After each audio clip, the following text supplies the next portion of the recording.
Hello everyone, welcome to the What If Anime YouTube channel. Today, we are diving into an exciting new story that will take your imagination to the next level. Let's get started. What if Naruto was an immortal wanderer in RWBY? Before I start, please support for more amazing content, and do consider subscribing to my channel and share this video with your friends. This is written by Crow Anime and link in description and support writer.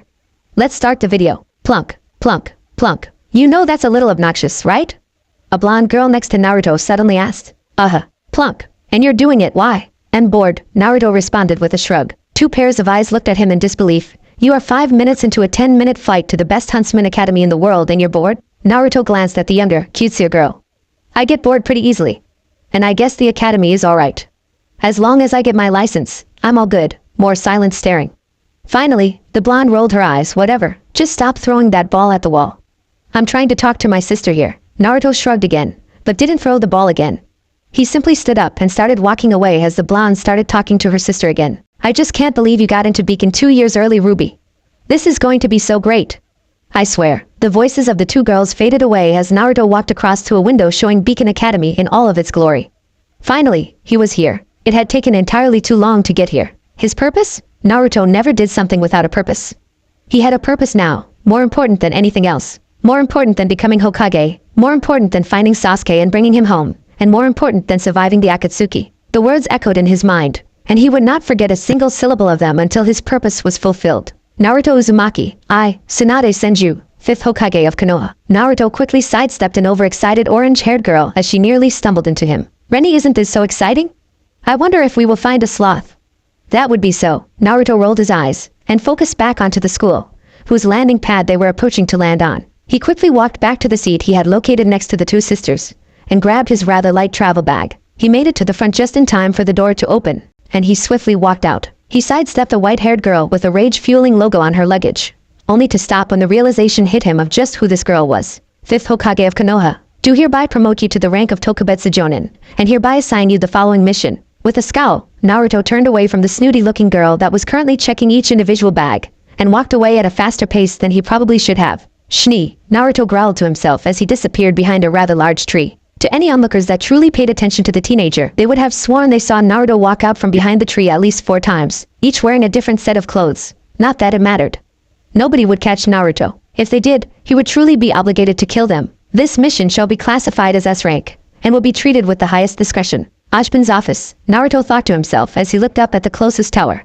The communications tower should be nearby as well. A boom behind him had him looking back, and he saw the Shni with the younger sister from earlier. Both were on their asses, and it was evident that a dust incident had taken place. Dumbass Shni, Naruto muttered. You'd think she would know better. You're telling me. A black-haired girl shook her head as she passed by him and started walking towards the two downed girls. Naruto scoffed, and continued into the main hall for the welcoming speech. He found it lacking. The hair wasn't the only thing giving away Ajin's age. His lackluster and boring speech said practically the same thing. It didn't matter to Naruto though. He was tired, and wanted to go to sleep. He had a lot weighing on him, and just getting here was exhausting as it was. Authorized persons regarding the following S-rank mission details are myself, Shizen Kato, Danzo Shimura, and Jiraiya of the Sannin. Naruto eventually settled into his sleeping bag, doing his best to tune out the 4 girls that seemed to be doing their best to keep everybody awake. He awoke early the next day, much earlier than anybody else did. He got up and put everything of his away before anybody even began to stir. He immediately left the hall, determined to explore as much of the school as he could before he was dragged into whatever initiation they did here. He doubted it would be anything like his bell test had been, but he would reserve judgment mostly. After about an hour or two of the walking around, Naruto heard the announcement to meet on a cliffside, and he began making his way to where he knew the other students were gathering. My back is killing me, Naruto frowned, and rubbed his back absent-mindedly. His trip really hadn't been good for him. He had to hand it to the Toads. They definitely got him here as fast as they said they would, as uncomfortable as it ended up being. You are to travel across the impassable seas, and using your provided alias, infiltrate Beacon Academy as a student. Impassable seas? Not so much. Hard as shit to pass seas, and uncomfortable as hell? Yeah, probably too long of a name. Impassable seas did have a ring to it. Naruto listened as the old coot explained how the partnering system would work, gaining a roll of the eyes from Naruto. Even Konoha, who preached teamwork among everybody, put thought into their teams. This was bound to be volatile at the best of times. Then again, perhaps that would work for him. Your secondary objective is to use any means necessary to gather pertinent information regarding the war between the United Elemental Nations and Remnant's United Forces. Yeah, Naruto thought with a smirk as he moved to his launch pad. That would probably work out for me. He frowned as his thoughts turned to his primary objective, his real purpose for being here. He knelt down as the students down the line began getting launched into the sky. Your primary objective is to gather information or orchestrate the rescue by any means possible of one Sakura Haruno. Naruto's fist clenched, and he glared up at Ajban one last time. One of the most likely culprits. One of the most likely objects of his hatred. His eyes flashed a blood red, though nobody was looking at him. He was suddenly shot into the sky, and Naruto remembered Tsunade's last words to him. This mission is given to you due to recommendation of Jiraiya of the Sannin. As a master of infiltration and espionage, he states your skills in that particular field now equal or supersede his own. The future of Konoha and the rest of the elemental nations now rest in your hands should blood spill. Let it not be yours and let it be plenty. He was launched into the air, the cold thought of a bloody vengeance at the forefront of his mind. Maybe he understood Sasuke a little bit better now. Naruto flew through the sky without a care in the world, and reflected on his mission once more. The academies were responsible for training the hunters and huntresses. And a hunter or huntress is the only thing that Naruto truly believed could take Sakura. And even then, he felt it would take at least a few of them. It had been almost a year since she was taken. Since then, Naruto hell, all the Konoha 11 have been preparing to get her back. She wasn't the only one that had been taken, granted. But every other captive had been dumped somewhere on the east coast of the elemental nations, cold as ice, and mutilated almost beyond recognition. Sakura never was. Naruto didn't want to think about what it meant. He only wanted to get her back. As much as he wanted to convince Sasuke to come back, he still left of his own accord. Sakura was taken doing her duties as a Konoha nin, as well as a Kunoichi of the elemental allied forces. All because of this damn war. It had all started just a year before Naruto's training trip was over. People in flying ships arrived in the land of waves. People in sleek armor with the SDC logo exited the ships and started demanding to speak with the de facto leader, Kazuma. It had been rough at first, but after word got out to the rest of the nations that there were more advanced civilizations across the previously impassable sea, it gathered everybody's interest. Talks of war immediately broke out as the paranoid Kumo and IWA Kage began assuming the worst. They weren't far off, apparently. The delegation sent by the SDC worked out a deal with the Land of Waves, and managed to find deposits of something called dust, which hadn't impressed many people. Whenever the SDC saw exactly how much dust there was, however, they got more demanding. They resorted to intimidation. They demanded further mining with less payment or compensation, and they demanded that Waves supply housing for their workers. There had already been the issue of different methods of currency, so when they offered a limited number of valuables in exchange for something on Wave land that was obviously of great value to them, Kazuma rejected them. Coincidentally, just a week after that, some of the Wave villagers attacked the SDC guards, resulting in a large-scale shooting that killed almost 20 villagers, 4 of which were children. Kazuma immediately sent for assistance from Konoha, and what was left of Konoha 12, minus Naruto and Sasuke, and their sensei were sent to drive the SDC away. From what Naruto could gather in his short time here, this led to Konoha being seen as the instigators of the war from Remnant's standpoint. The SDC didn't leave quietly either. It took Kakashi destroying one of their ships, and Kurenai killing 2 soldiers that attempted to use civilians as shields before they finally retreated. Now, Naruto truly felt that IWA and Kumo didn't care about the specifics, but the act of violence was all they needed. Suna and Konoha empathized greatly for Kazuma and what Wave suffered, so with their sympathy, as well as IWA and Kumo's bloodthirst, the elemental nation allied forces was created, and war was declared on Remnant as a whole. In the way of Kirigakure, only the rebels had been willing to hear out the allied forces. After some under-the-table discussions, the civil war in Kirigakure was resolved surprisingly quickly. The Mizukage was killed, and the next one, Meitorumi, took his place. There is no denying that the SDC, and by extension, the Kingdom of Atlas, were the instigators of the war, at least from the elemental nation's perspective. However, Naruto learned in his time here that Ashban was the shot caller amongst the academies. All the headmasters deferred to him, and if Ashban said jump, every council member of every kingdom only asked how high. Ashban was to blame. Ashban was the reason Sakura was taken. There was no other explanation. Ashban would pay, but he had to be smart about it. There was an explosion of dirt as Naruto landed without any means of cushioning his fall. He didn't need to hide that at the very least. He'd spent the last few weeks learning, much to his displeasure, about the differences between Remnant and the elemental nations. Remnant had their ninja equivalent in hunters. While hunters typically appeared to be anywhere from high Genin to high Chunin level in skill, there were the rare occasions that a hunter could stand toe-to-toe with a Jonin for a time, though it was rare. That in and of itself was not worrying. The worrying part of Remnant was their technology. With how quickly Remnant found their ground fighters to be outclassed, they quickly resorted to their technology to make the difference. This definitely evened the odds. Midoriya Hiki did not do much against a volley of .50 cal bullets, so Naruto thought himself stronger than most people here.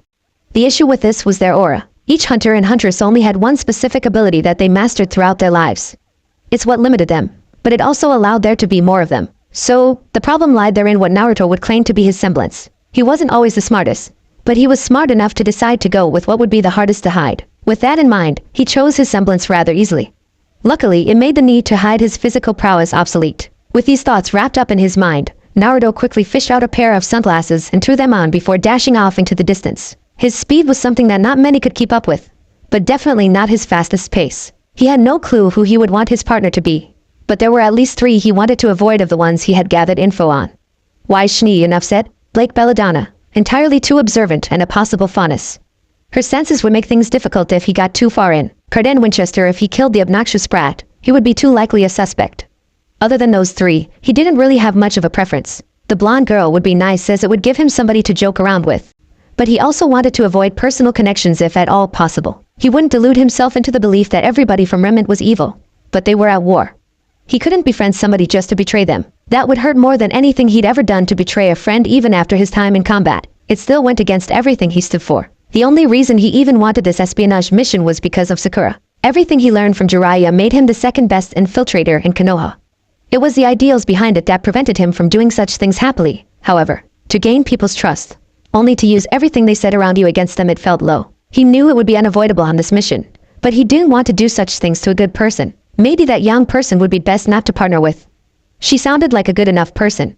Her sister too, she had such large doe eyes that screamed, "You can't deny me." No, they were both dangerous. Likely too easy to like for him to be partnered or team with. It was looking like that Carden guy or his friends would have to be his goal. "You look like you're thinking pretty hard," a voice called out next to him. Considering he was running at about 15 to 20 miles an hour, this was extremely shocking to him. Gah! Naruto slid to a stop and adopted a fighting pose. "Speak of the devil and they shall appear." "Shit. Whoa there, guy." A red and black clad girl laughed at him as she too fluttered to a stop. "Didn't mean to scare you." Naruto met her silver eyes hesitantly. "I'm Ruby." The girl stuck out a hand. "Guess we are partners." Her eyes sparkled in the friendliest of manners as she said this. "Fuck that." "Nope." Naruto turned around and began walking away. "Hey!" Ruby shouted out. "Where are you going?" "Nope." Naruto called out over his shoulder. "Didn't meet each other." "Sorry, Rudy. It's Ruby." Ruby zipped in front of him and crossed her arms, glaring at him adorably, I mean angrily. "Whatever you say, Rainy." Naruto continued walking right past her. "Of course, I wouldn't know your name. We've never met." Naruto pushed himself past an almost heartbroken Ruby and through a thick and high shrub, only to find himself face to face with a white-haired, snobby-looking girl with a rapier. Naruto with a nod. "That would be my luck." The girl opened her mouth to say something, but Naruto had already turned around and entered the clearing where he had left Ruby. "Hiya, Ruby, I'm Naruto," Naruto said casually. "Let's go pretty much anywhere but that way. You came back." Ruby fist-pumped the air, bringing a small smile to Naruto's face before he quickly wiped it away. Just don't make me regret it, and keep up." "Oh, I will," Ruby nodded excitedly. "Promise." "I'm super fast, see." With that said, Ruby zipped a circle around Naruto. Rose petals flew around Naruto's face, tickling his nose and cheeks. "Gah!" Naruto waved his hands around, brushing the petals away. "That's cool and all, but can you make that not happen?" "Nope," Ruby said cheerily, popping the P at the end. "It's a part of the Ruby Rose partner package." "Of course it is," Naruto shook his head. "Let's just get these relics, shall we?" Ruby nodded excitedly. "Sure." "So, what are you like? What's your favorite color? Food? Do you like cookies? Oh, what about strawberries? With sugar or without? Do you like milk? You can't have cookies without milk. Oh, what about Ruby?" Naruto cut her off, grabbing her by the shoulders and shaking her lightly. "Look, we are going to be partners for the foreseeable future. I get that you're probably nervous that we won't like each other, and want to get to know each other. And as cute as the word vomit is, we have to do this initiation first. Then we can spend the whole school year getting to know each other, okay?" Ruby blushed a deep red and nodded quickly. Naruto stared her in the eyes and nodded slowly. "My favorite color is orange. I'm not usually the kind of guy that tries a lot of new foods, but my favorite kind of food is pasta. I'd be happy to try those foods, so let's get this done faster than everybody else, alright?" Ruby nodded again, and Naruto slowly let her go. "Cool. Now you said you're fast. You lead the way." Ruby nodded again, still blushing a deep red. She turned and swiftly began walking in a random direction. Naruto sighed, noticing that she was walking the wrong direction. "I'll let her cool off, then correct her." He thought to himself. "And now I have to figure out a way to slip out of the whole getting to know each other thing. She's entirely too sweet." Meanwhile, Ruby was having thoughts of her own. "Great Ruby," she thought to herself. "Barely met your partner, and you already embarrass yourself. If it matters to you, you'll find a way. This is about the dumbest idea you could have possibly come up with." Naruto shouted at Ruby over the wind. "What?" Ruby asked, also yelling. "I couldn't hear you over the sound of my awesome idea." I said you're stupid. Naruto shouted even louder. Ah, Ruby joked. You're too kind. Naruto rolled his eyes. But in the short moment it took him to do so, Ruby had jumped off of the flying Nevermore. As soon as Naruto saw the girl missing, he sighed and dropped as well. As he fell, he saw Ruby being caught by what he could only assume was her sister, judging by the long blonde hair. Luckily, it seemed like Ruby dropped exactly where they were supposed to be going. Perhaps she was a little smarter than he gave her credit for. Like him, she probably just had an odd way of showing it. Turning from falling headfirst to foot first, Naruto braced for impact. He landed solidly on his feet, causing a resounding boom to fill the clearing. Whoa, Yang grinned as the dust cleared. That was pretty metal, Blondie. Naruto climbed out of the small crater he'd created and dusted himself off. Your sister is a handful. I know. Isn't she great? Naruto snorted as Ruby zipped up beside him. You didn't die. That was totally awesome. How'd you do that? Was it your semblance? Did you just make your aura take it? That would be kinda stupid actually. Maybe you shouldn't do that. Unless I'm wrong? What was it? Naruto opened his mouth to answer, but was interrupted by an Ursa crashing through a tree and into the clearing. He lasted so long. The same orange-haired girl from the day before giggled as the Ursa turned to dust. She landed on the ground fairly lightly and turned to the tree line behind her, where a green-clad, black-haired man ran out, clearly out of breath. Nora! Never do that again. The boy chastised her in between pants of breath. Naruto shook his head and turned back to Ruby to answer her question. Just then, another group entered the clearing. A red-haired girl was the first to make the clearing, followed by a Deathstalker, with a very terrified white shni hanging off of its tail. The Deathstalker didn't care about this, however, being completely focused on the girl skillfully evading all of its attacks. Never mind, Naruto sighed. I'm just going to go get our relic, but we have to help her. Ruby insisted. That's a Deathstalker. They are really hard to kill. Then don't help her. Naruto waved her off while walking to the chess pieces inside the ruins. I couldn't care less. Ruby glared at his retreating form, before whipping out Crescent Rose and fully extending it. Fine. I will, you big jerk. With that, she started dashing towards the Deathstalker just as it flung Weiss from its tail. The princess went hurtling towards a nearby tree, and Pyrrha leapt out of the way of another pincer. The Deathstalker saw Ruby rushing towards it, and immediately forgot about its earlier prey, instead focusing on the easier target that was already making her way to it. Hiya! Ruby shouted, slashing at its beady little eyes. The blade of the scythe did nothing to the scorpion's armor, and only served to anger the thing. It raised its pincers and swiped at Ruby, who rather skillfully dodged the first strike. It was at this exact moment, though, that the Nevermore that Naruto and Ruby had pitched a ride on earlier decided to make its displeasure known. As it dived from above, it launched multiple feathers towards Ruby, pinning her hood to the ground rather soundly. Ruby gasped, and began pulling at her hood desperately. The Deathstalker quickly saw her plight, and lunged its stinger at her. Ruby!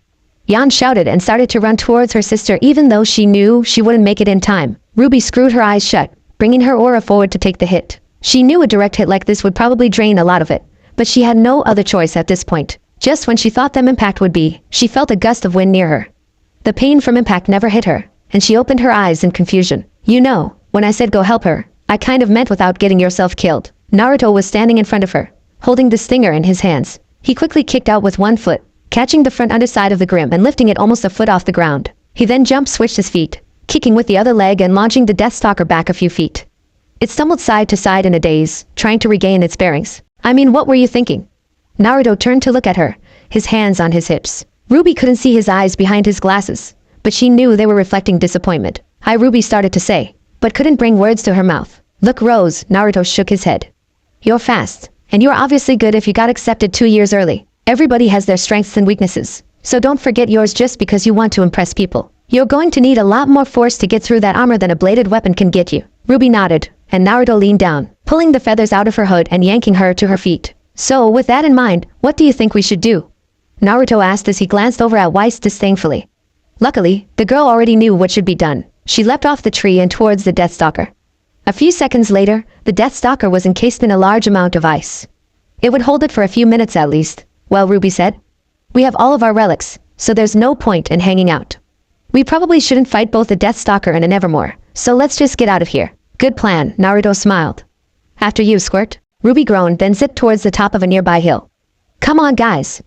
Let's get out of here. Beats getting eaten, said Blake, who up until this point, hadn't introduced herself.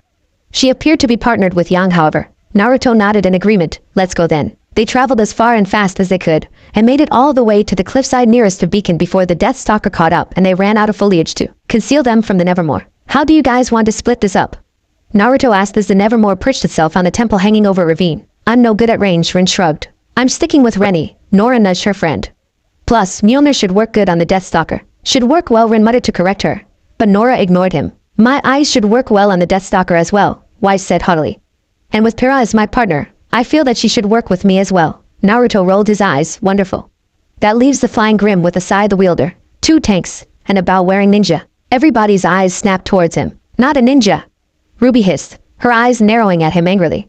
Yang's gaze echoed hers, and even Blake seemed offended by the words. Wise scowled, Pyrrha looked surprised, and only Rin and Nora seemed to not have any negative reaction to the words. Right, Naruto quickly corrected. He'd effectively done the equivalent of joking about an IWA meme being as fast as the yellow flash in the heart of IWA itself. Bad choice of words. A scythe wielder, 2 tanks, and a stealth specialist. Ruby nodded slowly, her eyes still containing an unfamiliar heat to them. Crescent Rose is a sniper too anyway. I can hit it. A sniper too? Naruto's eyebrows raised. Any particular reason for that combination? Fast, deadly, keeps them at a distance. And not many things are faster than a .50 cal bullet. Not many things are faster than a .50 cal bullet. The words echoed in Naruto's mind. No common Grim was faster than any bullet. He knew exactly what she meant now. Great, Naruto thought to himself sadly.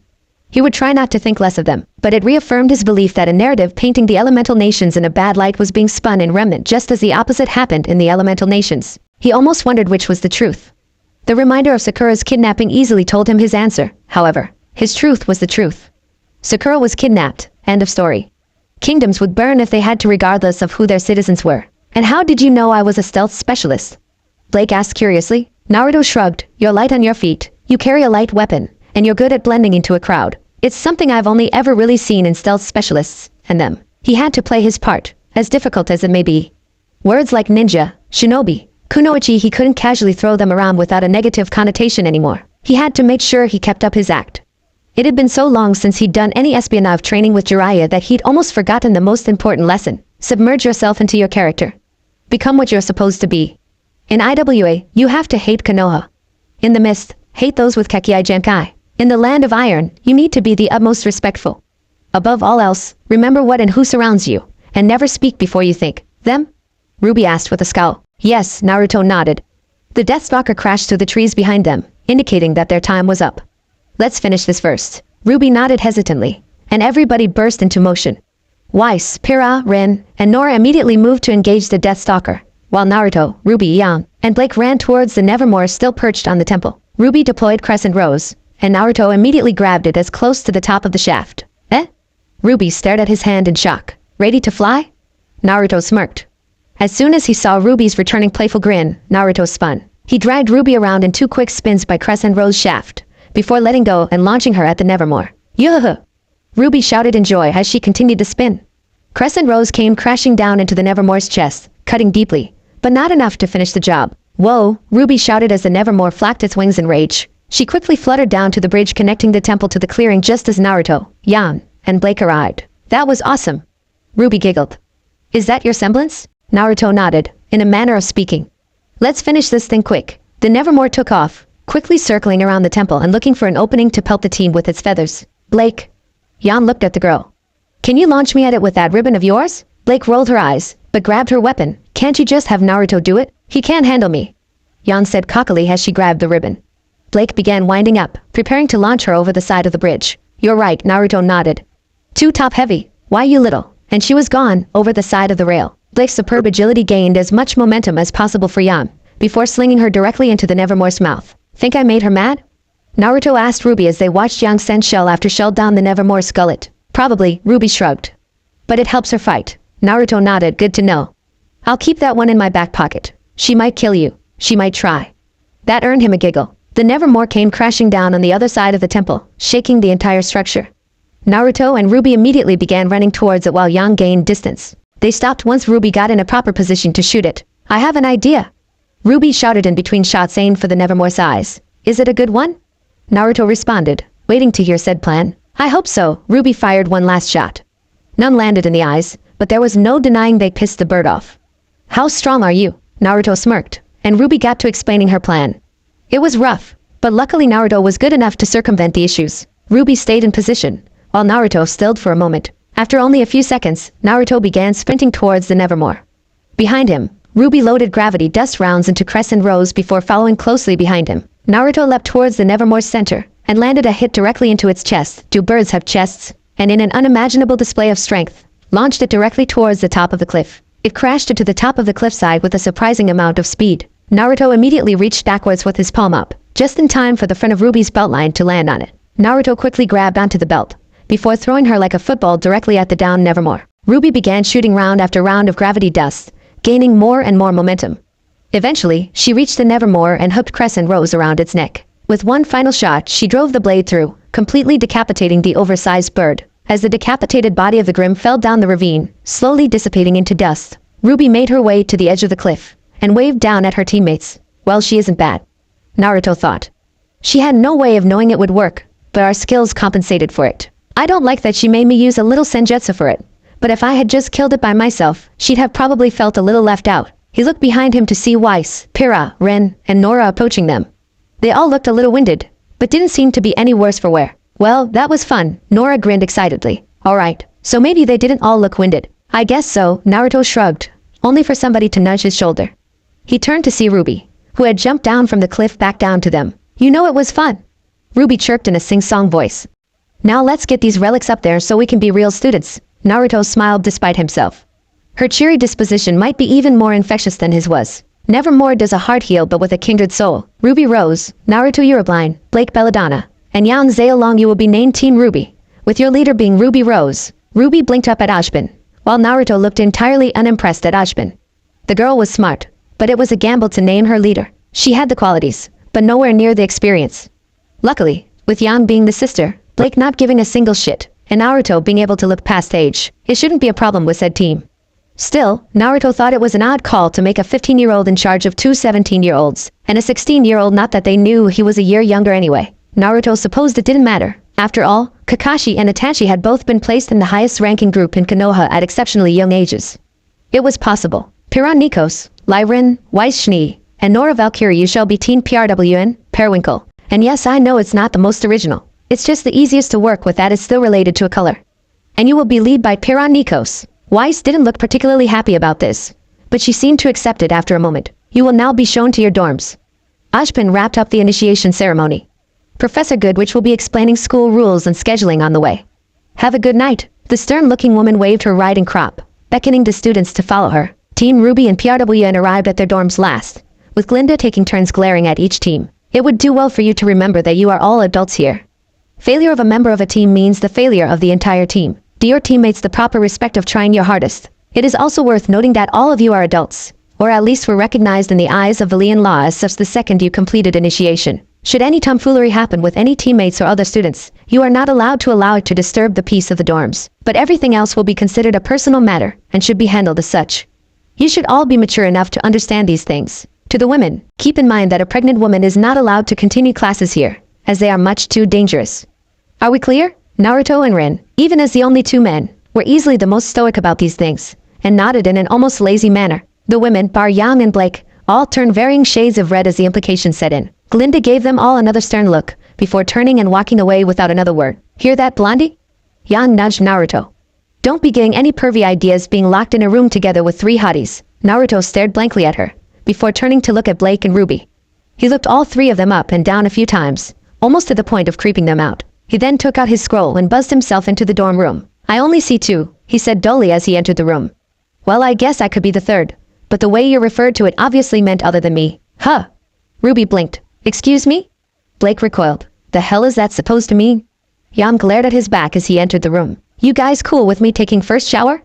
Naruto asked over his shoulder as they filed in. I asked you a question, Yan said indignantly. Naruto just grabbed a towel out of his bag and threw a thumb up over his shoulder. Cool, thanks. The three girls stared in shock as he closed the door. A few moments later, they heard the shower turn on. They stared in silence for a few moments. Who do you think the ugly one is? Ruby asked hesitantly. It's gotta be Yam, Blake said unsurely. Excuse me? Yam growled. I'm hot. Maybe when your hair is on fire, Blake said snarkily. Not trying to brag, but I've got the best ass I've ever seen, and Ruby's adorable. Thank you? The girl chirped. Sure. Anyway, you're the only one that fits. All you have is your boobs. Well, what if he isn't an ass guy? Yam argued. Blake shrugged. I'm just saying. No, Yan, she has a point, Ruby chipped in. She's still got a nice pair. So, it's 2-1 really. Seriously, Rubes? Yan looked at her sister in betrayal. RWBY just shrugged and took out a box of cookies from her bag. It could be me. RWBY reasoned fairly. I'm just saying if it's between the two of you, Blake might have you beat. The door to the bathroom cracked open, and Naruto poked his head out, full of suds and all. You guys are loud. Can you keep it down a little? No. Yan stomped lightly on the ground. Tell us who isn't the hot one. Naruto shook his head. All I'm gonna say is I wasn't knocking Blake or RWBY. He quickly ducked back in and slammed the door shut just in time to block the pillow that was thrown his way. Asshole. RWBY just nodded wisely. I figured as much.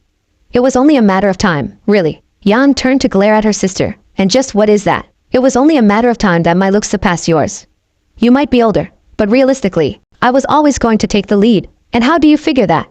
Yan crossed her arms. I drink milk. It all goes to your ass. Exactly. I could play Jenga on yours. Blake stifled a giggle, and Yan lunged for RWBY. Get over here, you little. RWBY laughed melodically as she zipped around the room, avoiding Yan skillfully. Naruto exited the bathroom shortly after in shorts and a shirt, only to find RWBY smirking at her sister, who was huffing and puffing while sprawled out on the ground. There are rose petals everywhere. Naruto deadpanned. They go away eventually, RWBY said cheerily as she skipped to the bathroom. Naruto sighed, and made his way to the only bed without a bag on top of it. It seemed like he was going to be closest to the wall, just next to RWBY, with Yan just on the other side, and Blake closest to the opposite wall. If I catch you creeping on my little sister, I'm putting you through that window. Yan warned from her position on the ground. You'll try putting me through that window.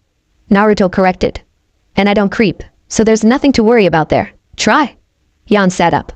Blondie, just cause you can throw a girl that's maybe 100 pounds soaking wet doesn't mean I can't kick your ass. You mean just because I can throw a 100-pound girl a quarter of a mile just after punching a 2-ton bird the same distance doesn't mean you can't kick my ass? Naruto raised an eyebrow at her. Look, I'm not trying to brag here. I wasn't even talking about strength. I was talking about fighting style. You're a boxer.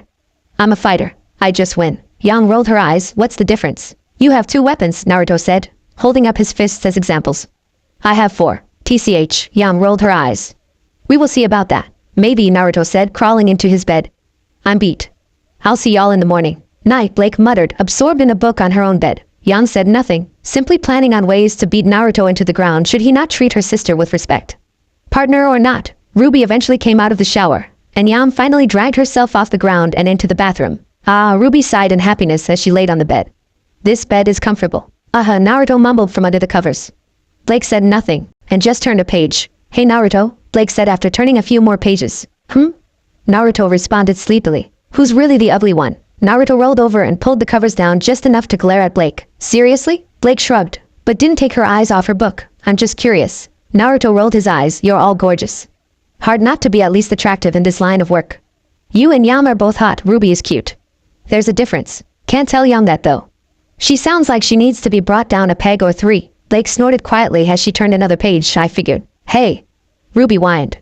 Why can't I be hot? Naruto chuckled and turned back around to go to sleep, choosing not to answer RWBY's question. RWBY just pouted at him, before throwing her blanket over herself and turning away from him. It seemed to be an interesting start for Team RWBY. That worried Naruto greatly.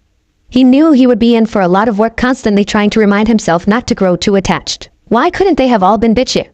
Naruto whined to himself as he dozed off. Maybe the Shinee would have been better. Good morning, future hunter and huntresses. Naruto lunged from his bed, a bowie knife in his hand and held to RWBY's throat, who stared at him with wide eyes. Heap. RWBY backpedaled into the wall, when Naruto followed with every step, a cold look in his eyes. What the hell are you doing? Yan shouted from her bed. The sound of a second slightly familiar voice jolted Naruto from his half-asleep state. He took a step back, removing his knife from RWBY's neck and lowering it. Shit! Naruto hissed. I am sorry. I didn't expect. RWBY stared at him with fearful eyes, her hands pressed flat against the wall as she struggled to control her breathing. By this time, Yan had already scrambled off her bed and rushed to stand between Naruto and RWBY. What the fuck was that? Yan glared at him, her eyes glowing a crimson red. Aye. Naruto struggled for an answer. Alias cover story what fits. I travel and I always sleep outside. Noises they just usually mean grim. I just didn't expect it, I'm sorry. Yang's glare didn't lessen much, but her eyes quickly reverted back to their lilac color. Yeah well you'd better remember that you're sleeping in a room with people now. You can't just attack first, ask questions later. If you hurt my sister, I won't, Naruto said quickly, throwing his knife onto his bed. It won't happen again. It surprised me is all. Yam said nothing, and turned to RWBY. Hey Rubes, you alright? RWBY nodded rapidly, her eyes never leaving Naruto's knife. Yeah, I'm fine, I just wanted to make sure everybody got up early. To be fair, Blake said from her end of the dorm. Everybody looked at her and found that she too was out of bed and had been poised to jump out of the window. You kinda scared the shit out of me too. Ruby nodded, her heart rate finally lowering to manageable levels. Yeah. Probably not the smartest of me. I'm sorry, no harm. Blake shook her head, relaxing back into her bed. Just a maybe, let's not do that. I don't need Naruto killing me when you wake him up if he sees me jumping around in shock too. Not funny. Yang glared at the black-haired woman. She turned to Naruto again. If I go pee, are you gonna try and slice my sister to ribbons? Naruto shook his head and sat down on his bed. He rubbed his face to his hands while Yang walked towards the bathroom, her cautious eyes never leaving Naruto's form. Naruto sighed when the door to the bathroom finally closed. Ruby took a step closer to Naruto, who looked up at her sharply. Ruby hesitated, not wanting to get any closer to Naruto with him acting as jumpy as he was. I'm really sorry, Naruto. I didn't know that you were such a cautious sleeper. I would have never. Not your fault, Naruto reassured her, relaxing slightly when he saw Ruby's hesitation. She had definitely awoken him with a shock. Okay, Ruby muttered. Well, hopefully today's classes are better than our morning. Huh? Well, now that you say that. Naruto rolled his eyes jokingly. It will be the worst day imaginable. You jinxed it. Ruby smiled, despite her mind still on what had happened just moments before. Why do I get the feeling, Ruby thought to herself, that he knew I wasn't a Grimm, and it still didn't matter until he realized I was somebody he knew. Reaction is brought by habit. 'Tis a slippery slope for the darkened soul. In Naruto's eyes, his words that morning couldn't have been truer. Their first class was history with a Professor Oblek. Turns out this Oblek person was actually going to revolve most of his class around the war. Amazing how war turns priorities, isn't it? And so, in an effort to find larger dust deposits and limit the dangers of mining deeper and deeper, the SDC managed to convince the council to explore west of Sanus. Exploration had previously been ignored due to the dangers the waters presented. For reasons still unknown to this day, the seas west of Sanus are incredibly prone to whirlpools of devastating power. Now, we have had the proper technological advances for years, but the threat of Grimm and the lack of contact from any other civilizations put the idea of exploring out of most people's minds. The desire for more readily accessible dust, though, brought the idea to the forefront. Not a bad reason to explore, Naruto granted.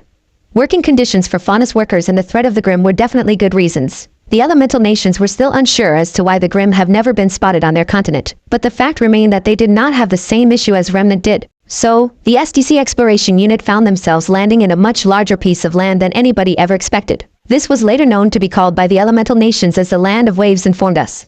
And this was only the tip of the iceberg. Now, the Land of Waves seemed perfectly agreeable to allow the SDC to explore and drill for dust deposits. The elemental nations are nowhere near as advanced as we are, so the people of Wave actually seemed curious. That was until a specific nation, or hidden village as they claimed themselves to be, arrived to push the SDC out. Can anybody tell me which hidden village this was? Many hands shot up, with Yang and Ruby being the most determined volunteers. Yes, Ms. Say-along? Oblek called out on Yang. Konoha, or the village hidden in the leaves. Correct, Oblek nodded.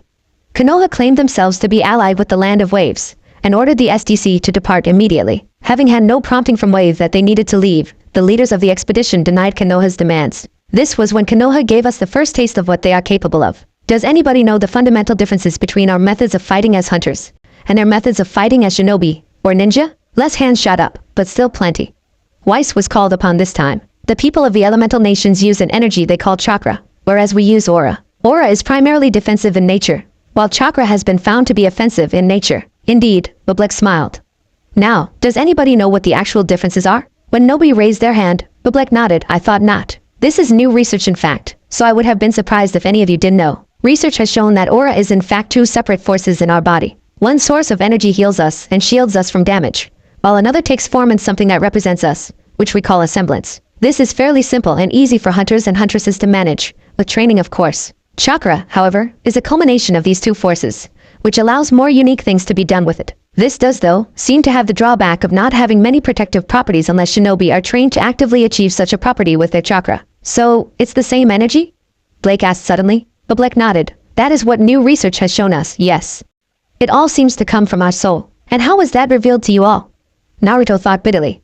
By ripping shinobi and kunoichi apart piece by piece just to see how we tick differently? Now, Oblek attempted to get back on subject. Konoha revealed that their abilities range from harnessing the elements, as well as creating illusions, and increasing their speed and strength many times over. Now none of this is new to us, but they are all able to do such things without dust or semblances. The attackers were later able to be identified. Does anybody know some of their names? If you can, also provide their rank and cautions. Oblek randomly called on students who began listing names. Kakashi Hataki, Jonin, known as the Copy Ninja. Not to approach without aerial support and vast number advantage. Correct, Mr. Winchester. You, Kurenai the Genjutsu Mistress, Jonin. Not to engage without thermal sensing, indeed. And you, Mato Guy, the leaf screen beast. Also a Jonin and the same cautions as Kakashi Hatake. Yes, yes. Very good. Any others? Hinata Hyuga, Tokubetsu Jonin.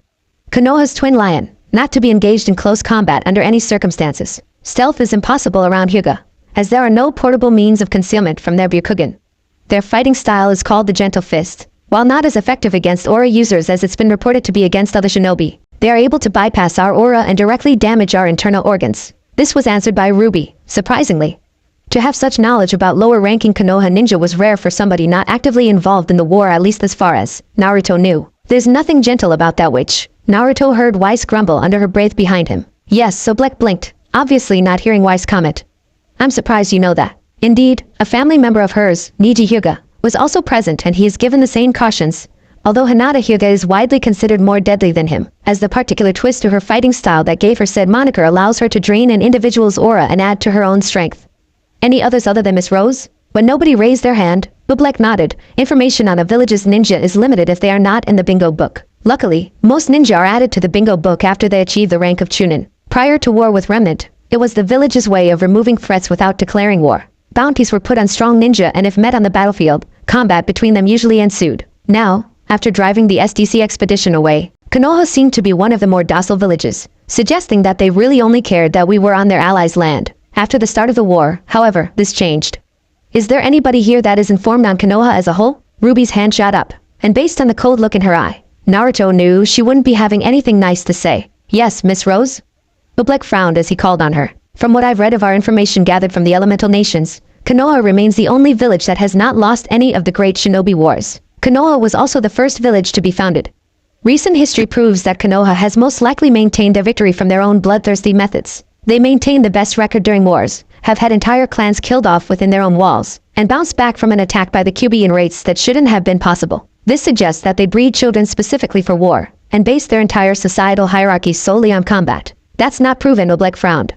It is only speculation. We have been unable to actually make it into a hidden village, and no shinobi has willingly provided us with any meaningful information. We will not be learning things in this class that are not proven, Miss Rose. They are just a bunch of savages, Ruby scowled. It's a likely theory. Whether that is true or not, Oblek said sternly. We will only be talking about things that we know.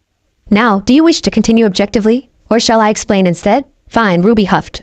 Konoha engaged in the war just as all the other villages did, but it was only after a specific battle that they took the forefront, the battle at the Land of Fire Peninsula. The Hokage's apprentice was present in the battle, and ended up killed in combat.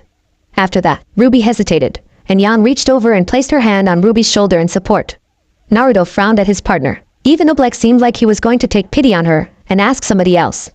What was? After that battle, Konoha unleashed what has generally been called their bogeyman, Ruby said quickly, her jaw clenching. The ghost of Konoha, unknown rank, but labeled as an SS rank shinobi in the Elemental Nations bingo books.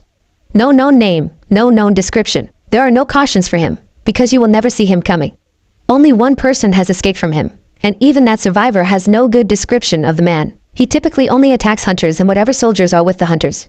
He stays on high-value targets, and he doesn't even leave behind bodies. The only time he attacked an entire battalion of soldiers, he cleared the camp of every living soul in 3 minutes.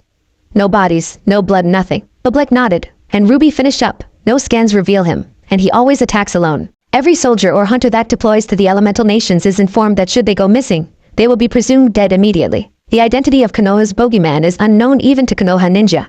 The only person that is presumed to know of his identity is the Hokage herself. The only reason we know of his affiliation with Konoha is because he admitted it to the lone survivor. He said, "Prepare yourselves for Konoha's wrath?" Oblek nodded yes. The ghost started his terrifying reign by attacking a small group of 4 hunters and 6 soldiers. 2 of these hunters were in fact first-class hunters. Keep in mind that at the start of the war, there were only 8 hunters that had such a classification, 4 of which being the academy headmasters. This team was specifically dispatched with the intent of singling out high-ranking targets. First-class hunter Crow Branwen is still the only person to have escaped the ghost's clutches, and it is assumed that it was only because the ghost allowed it for the purposes of sending a message. Naruto glanced back at Ruby, who was now looking down at her desk. She is a lot more knowledgeable about these things than I would think.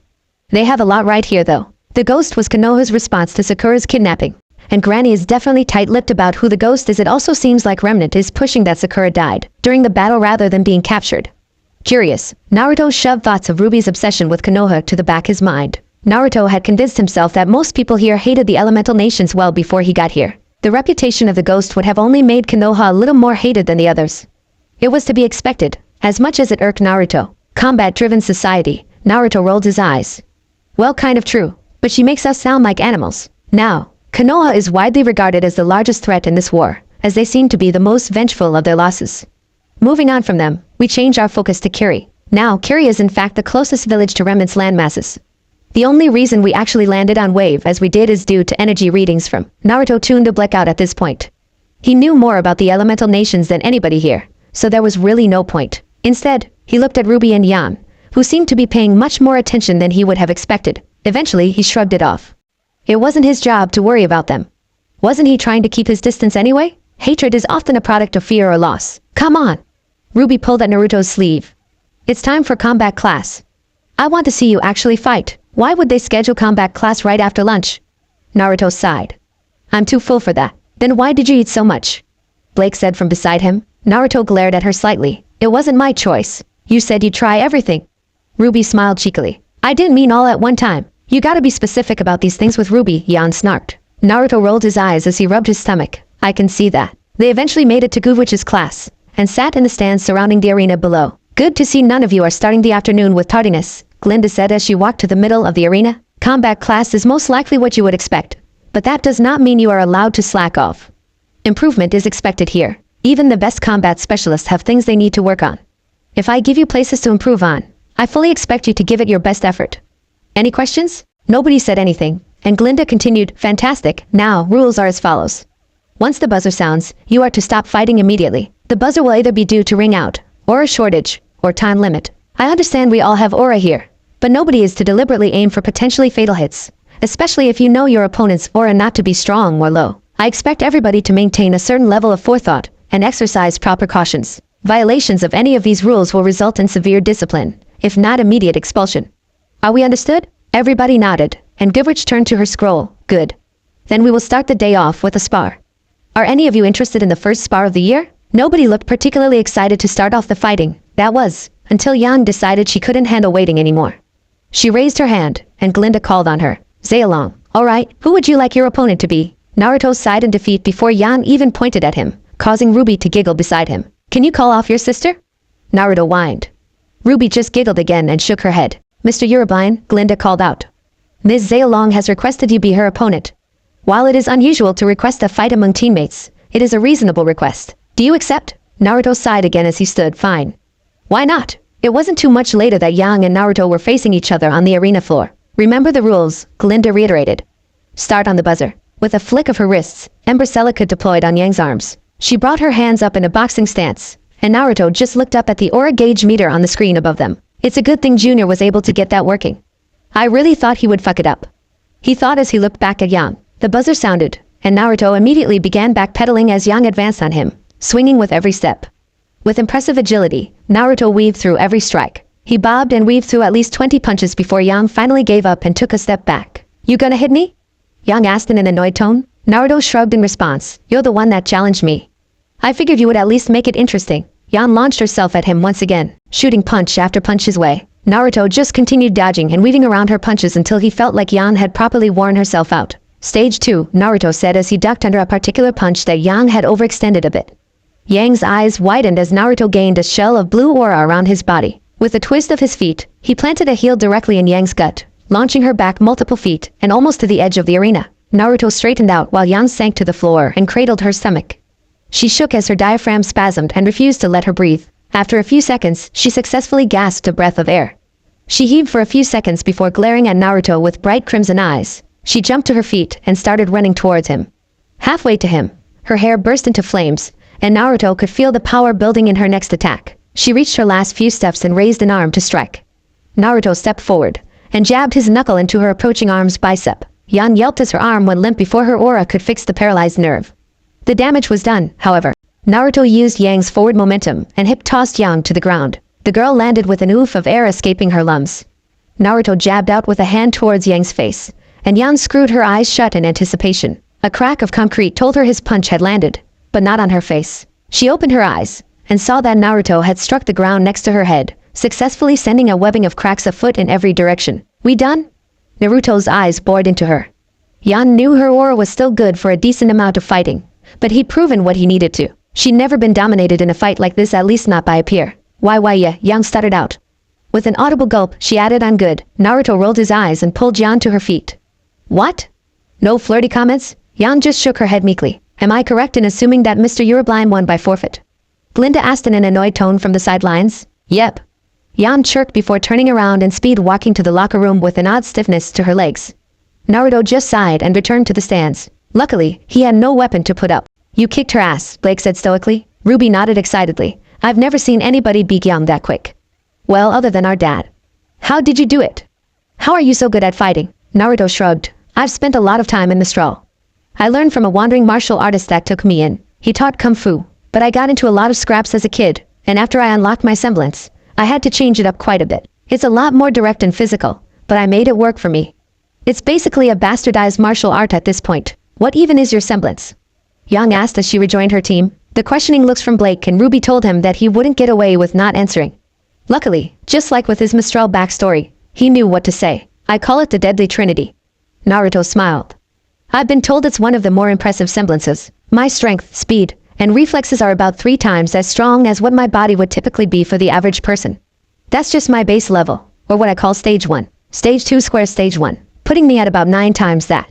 Stage 3 cube stage 1, putting me at about 27 times that amount. Stage 2 I can get fairly easily, but stage 3 takes a bit of me focusing my aura before I can get to it. That is busted. Yam crossed her arms and started pouting. All I can do is hit people harder after they've hit me. Wah. Ruby threw her arms up into the air. How can you complain? All I can do is go faster. He gets to do that and more. Naruto chuckled. Your semblances are cool. Anything above stage 1 eats the crap out of my aura, so I try not to use it that much. Can we race? Ruby asked excitedly. I haven't met any other speed semblances. You're close enough. 27 times the average human speed is like more than 200 miles an hour. I don't think I've ever gone that fast. Naruto shrugged. I don't see why not. Maybe sometime later this week? Ruby frowned, but nodded. I was talking about tonight, but I guess that works. Naruto nodded and they watched in silence as 2 more matches were conducted before class was over. They then slowly filtered out of the classroom and made their way to their dorms, where they spent the rest of the day lounging and working on homework, much to Naruto's displeasure. I hate homework, Naruto growled. You should be used to it by now, Yang said in a bored tone as she scribbled something onto her paper. I haven't done this shit in years. Naruto thought to himself vehemently. He slid from his bunk and started walking towards the door. I need a break. I'll be back before dinner. Luckily everybody was too engrossed in their work to pay him much attention. It was just what he needed. He quickly made his way to a rooftop, where he did a quick scan to make sure nobody would be watching. Not wasting any time, Naruto whipped out a scroll and began writing his findings since he's arrived on remnant land for his Hokage. It wasn't much, but there was still plenty of information to be delivered. After finishing, he glanced around again before biting his thumb and putting said scroll in between his hands. He formed seals around the scroll as well as he could, and pressed the scroll forward while pressed between his thumbs. In a small burst of smoke, the scroll disappeared. It was now on Mount Maiboku, where his toads would deliver it to Tsunade directly. Having that taken care of, Naruto felt much more relaxed. Keeping a steady stream of information going to Tsunade would be the key to success for this mission. It was truly possible for his cover to be blown any moment. And while he didn't think that he would be caught even if said cover was blown, he wouldn't risk his home's safety for that belief. With his task completed, he began walking back to his team's dorm. He still had to finish that damned homework. It had been a few weeks since Team RWBY had started their classes. Naruto had tried his best to make himself scarce outside of classes, but he was only partially successful. Damn RWBY and her puppy dog eyes. Naruto, RWBY suddenly asked during breakfast one morning. I want to do some team training after classes today. Will you make sure you're free? Naruto frowned. I kind of had plans. You have plans every day. RWBY whined. I thought you were from Mistral? What could you possibly be doing in Vale every day? Fine, Naruto rolled his eyes. I'll be here. Thanks, RWBY grumbled. But you could at least act like you want to spend time with your team. Naruto chose not to respond to this, and instead asked, where is Yam? RWBY sighed as she scooped a bite of strawberry-topped waffles into her mouth. She shoveled down her food and then ran to the gym. She's determined to beat you at least once this year. Naruto scoffed. Strength training isn't going to help her. She won't ever be stronger than me. She just needs to work on her technique. She disagrees, RWBY shrugged. I am curious as to why you fight without any kind of weapon, Weiss asked from across the table. They had been spending a lot more time with Team PRWN than other first-year teams. Of the 6 first-year teams, the only other one of note was Team CRDL, and they were quite frankly asshats. Naruto shrugged. I was trained in hand-to-hand combat. It also doesn't help that no weapons can handle my full strength in a fight. It's easier to focus on breaking my opponent's weapon without worrying about my own. Weapons these days are made a lot better than they used to be, Pira tried to argue. It would take a lot of force in a single point to break any that are well made. Naruto swallowed the food he had been chewing, and withdrew the knife he had drawn on RWBY just weeks before. Let me show you then. Take a look. He'd bought it not too long ago, shortly after arriving here. He had about 5 of them, and they weren't too terribly expensive. His budget for the mission was large enough that these things were hardly something to worry about. Regardless of that, it was still a good knife. Pira took the offered weapon, and examined it closely. Unknown to anybody else, she also tested its integrity with her semblance, and found nothing to be wrong with it. It's beautifully made, Pira said, handing it back. Naruto nodded, and after taking the knife, bowed his head and grew still. After a few moments, he held the knife in front of him between both hands. With ease, he broke the blade off the hilt, and crushed the blade in his hand, warping the metal around his fingers. Naruto let out a breath, and released the blade, which clattered onto the table with a loud clang. He looked up, and saw everybody staring at him in shock. Weapons just wouldn't work for me, Naruto repeated. So, what you're saying, RWBY said in a deadpan tone, is that you could have killed the Nevermore with your bare hands, and you still just let me talk you into throwing me at it? I didn't want you to feel left out. Naruto grinned cheekily. RWBY rolled her eyes, while the rest of Team PRWN and Blake continued staring at the warped piece of metal on the table. Hey, a pipsqueak! A voice called out behind them. Everybody turned to the sound of the voice, only to see Carden and his teammates walking towards them. Hey Carden? RWBY looked at them cautiously. Where's your sister at? Carden tried to ask nonchalantly. The gym, RWBY answered, still confused. Oh, cool. Carden nodded a few times. Would you mind if we chatted for a few? I'm kind of eating, RWBY blinked. And we have class soon. What do you need? A team leader business. Carden's eyebrow twitched. Look, can you just stop being difficult, pipsqueak? Just come. Her name's RWBY. Naruto cut him off. And if you can't say it in front of all of us, you can try again later when she isn't busy. That's interesting. Carden rolled his eyes. I thought when I said pipsqueak and was looking at her, it was obvious I wasn't talking to you. And yet here we are. Naruto glared at the boy. Me trying to explain to a dumbass how to take a hint. What the hell did you just call me? Carden snarled as he stepped forward. Naruto started to get up, but RWBY put a hand on his shoulder to stop him. Naruto, stop it, RWBY said before turning to Carden. What do you want? If you don't really have something important to talk about, we can talk later. We have classes starting soon. Carden glared at the two of them, before scoffing and turning away. Come on, boys. Let's just go. Naruto glared at the group of boys, until they were well away from them. What was that for? RWBY asked suddenly. I get that Carden isn't the nicest, but he was just asking a question. You're too nice for your own good, RWBY. Naruto shook his head. They are looking somebody to pick on. They are creatures of pride. They are slacking in scores, and while they aren't doing too bad in combat, they are still behind our teams. They are looking for self-gratification, and you're an easy target for it, especially considering you're the leader of a high-performing team. That's a lot to gather from them just coming to ask RWBY a question, Rin commented, though he didn't disagree with Naruto. Always be aware of people's behaviors, Naruto said absent-mindedly as he stared across the cafeteria. And it wasn't just a question. They've been getting antsier by the day. Look, everybody turned their gazes to where Naruto had motioned to, and sure enough, Carden and his teammates were surrounding a bunny faunus who was trying to eat her own breakfast. I told you it was real. What a freak. Carden's teammate chortled. Assholes, Naruto growled when Carden suddenly reached over and grabbed the faunus ear. I'm gonna break his fucking hand. With that, Naruto stood up and started marching towards the obnoxiously ignorant team. He ignored RWBY's hisses for him to stop, and made it to CRDL and the bunny faunus in a few short strides. He knew it would be seen as childish, but he didn't care. Naruto reached up from behind Carden before any of his teammates could alert him that he was there, and grabbed a fistful of the boy's hair. Ah! Carden yelled out as he was forced backwards from the force Naruto was pulling on his hair with. Doesn't feel good, does it? Naruto asked mockingly. I can only imagine how much worse it would hurt if you had something that was flesh, blood, and nerves for me to yank instead. Dove, Sky, and Russell all jumped over the table, intent on teaching Naruto why he shouldn't mess with them. There was sure to be a lesson learned. They just didn't expect Naruto to be the teacher. Dove swung for Naruto's head, who simply yanked on Carden's hair, moving his head into the way of the punch. Gah! Carden shouted in pain as Dove's fist connected with his cheek. Try again, Naruto smirked, and Russell threw a punch at Naruto's gut. Naruto let the strike land without so much as a flinch, and returned with a kick that launched Russell back over the table before the boy could realize his attack hadn't fazed Naruto in the slightest. Sky seemed to be having second thoughts about attacking Naruto after seeing how the last two went. He just kept his fists raised, and waited for Naruto to make a move. Dove too decided to wait before embarrassing himself again. Apologized, Naruto tightened his grip on Carden's hair, bringing him to his knees in front of the rabbit faunus.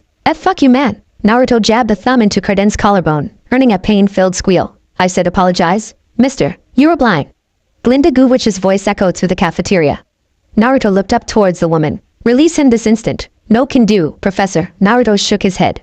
See, this man here decided to engage in harmful physical contact with a student without asking her for permission for a spar. Being the generous man I am, I decided to take her place as I'm sure she was trying to enjoy her breakfast. At least, I'm sure that Mr. Winchester was looking for a spar, as the only other alternative would be that he was assaulting a student. At the last words, Naruto yanked Carden's head back viciously. Glinda pursed her lips while glaring at Naruto. You and I both know that isn't what has occurred here.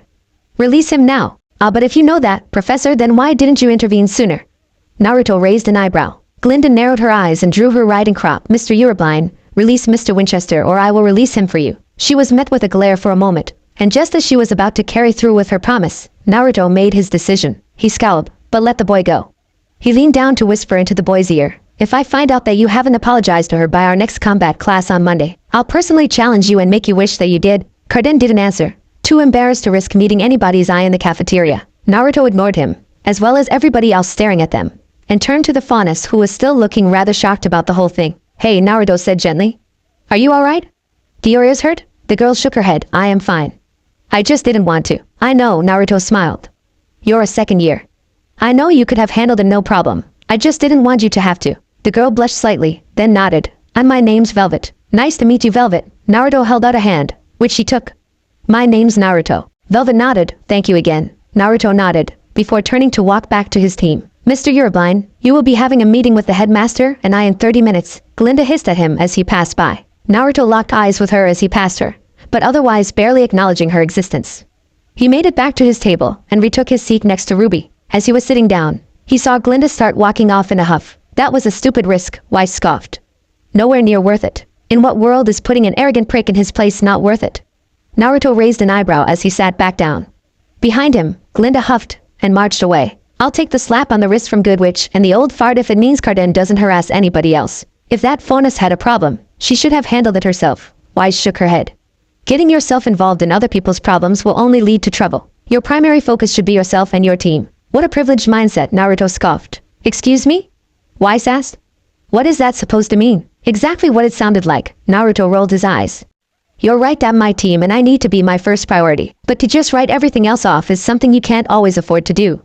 Selfish desires aren't the end all be all. Even if Velvet had been fine without me, what good does allowing Carden to continue being an ass to every faunus he sees have for the future of Huntsman? Bigotry and discrimination have no place in a field of work where what you're supposed to be doing is helping everybody. Are we just supposed to expect he would put himself at risk to save a faunus if this is how he would treat them? Weiss frowned. Well, that sounds like something he would have to worry about. Naruto finished for her.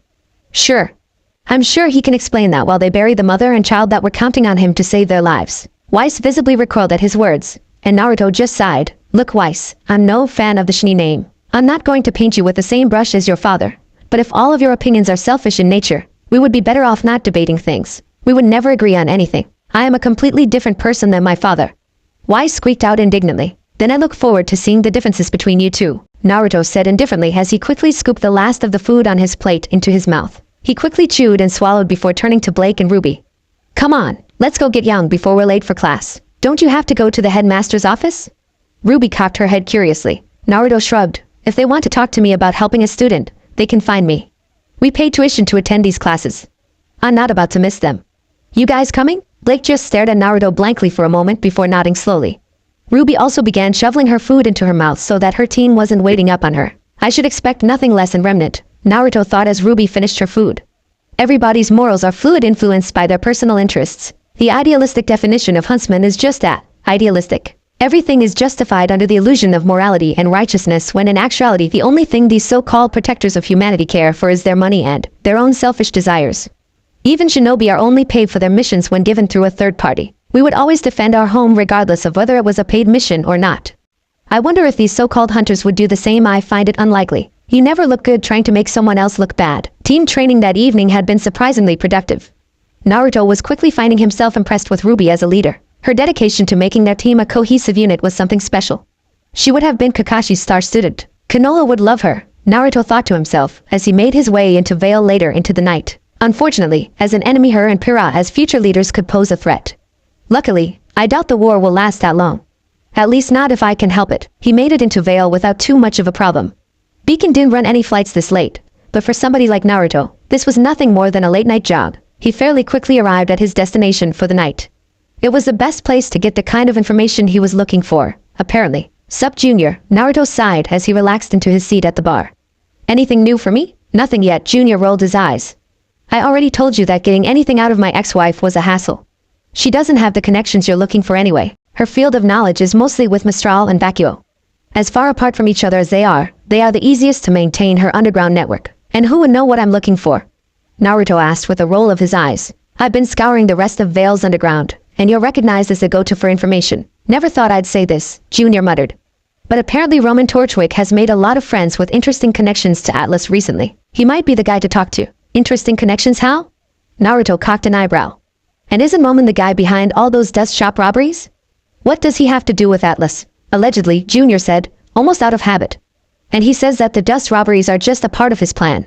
But he is being tight-lipped about it. All I've gotten out of him is that he is scheming with some big players, including the White Fang. The White Fang hates Atlas. Naruto rolled his eyes.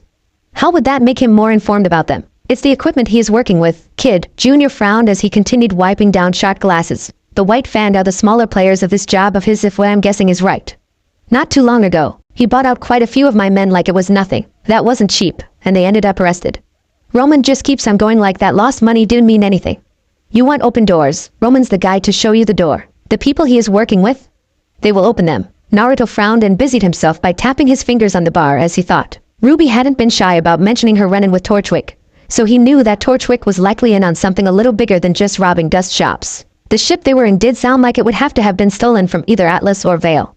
The mystery woman was a complete unknown. She could just have a fire semblance. Or she could be a shinobi for all he knew. Naruto was pretty sure he was the first shinobi on Remnant soil, but he wasn't willing to rule out the possibility of another village getting somebody over here without notifying the Allied Elemental Nations Council. Konoha definitely hadn't told the council about his mission. Do you know how I can get in contact with him? Junior shrugged. I can send word out, but it won't be cheap. He might not even want to deal with you. What if I were to make this big plan of his easier for him? Naruto said hesitantly. He didn't want to get into any messes, but his mission was paramount. You're willing to get your hands dirty for him? Junior scoffed. The stuff he is doing isn't exactly healthy for a spy's cover, you know. He opens a door for me. I open a door for him. Naruto shrugged. A shinobi's skills will get him things that he would have to spend a fortune for otherwise. Junior regarded him for a moment before shrugging again. What should I tell him? What do you have to offer? Just tell him you have a person looking for work, Naruto said after a moment of thought.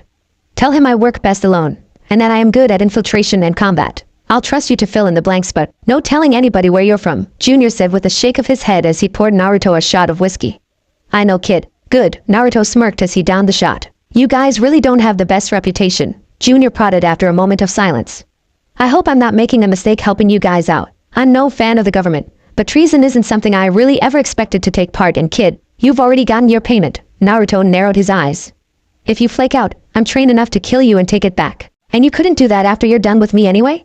Junior asked cautiously. Sure, I could, Naruto shrugged. But we both know that you have safeguards for things like that too. It would get down to whose safeguards are better. And that's a pissing match that I'd rather not get into. My mission was reliant on you. And now that you've provided half of your deal, it's also reliant on my continued stay here. You fuck my mission up. I kill you and take all our gold and dust back, but my mission is a failure. After my mission is over, you have no such insurances. All I can give you is assurance that contrary to popular beliefs here, Konoha values honor, and the importance of this mission makes what we paid you well worth it. Junior said nothing for a moment, and just studied the rather unoccupied club. Apparently, he decided not to comment on what Naruto said and just nodded. I'm surprised that Malachite and Militides aren't here to harass you like they usually are, Junior said with a smirk. I gave them a proper distraction. Naruto smiled before his face dropped. That didn't last very long. Let me know when Roman wants to meet. Naruto disappeared in a puff of smoke just as the doors to the club slammed open. Where'd he go? Malachite screamed out. That asshole tricked us. Militides whined. He's long gone, Junior deadpanned. What a fucking asshole. Malachite crossed her arms. Fucking girls, man, Junior sighed. Why couldn't I have had boys? After leaving Junior's, Naruto made his way into the deeper parts of the forest around Beacon. He knew there weren't any cameras out here, which was important for what he had in mind. Training. He was already strong. He knew that. He needed to be stronger still. Jiraiya and Tsunade were both confident they could destroy a decent portion of Atlas' fleet if need be, and no other Konoha ninja, save maybe Guy if he used 7 of the 8 gates, could claim that. He needed to have that advantage. He needed to be able to take anything Atlas could throw at him, as they were the leading military force of Remnant. To save Sakura, It was possible he would have to leave a trail of destruction in his wake.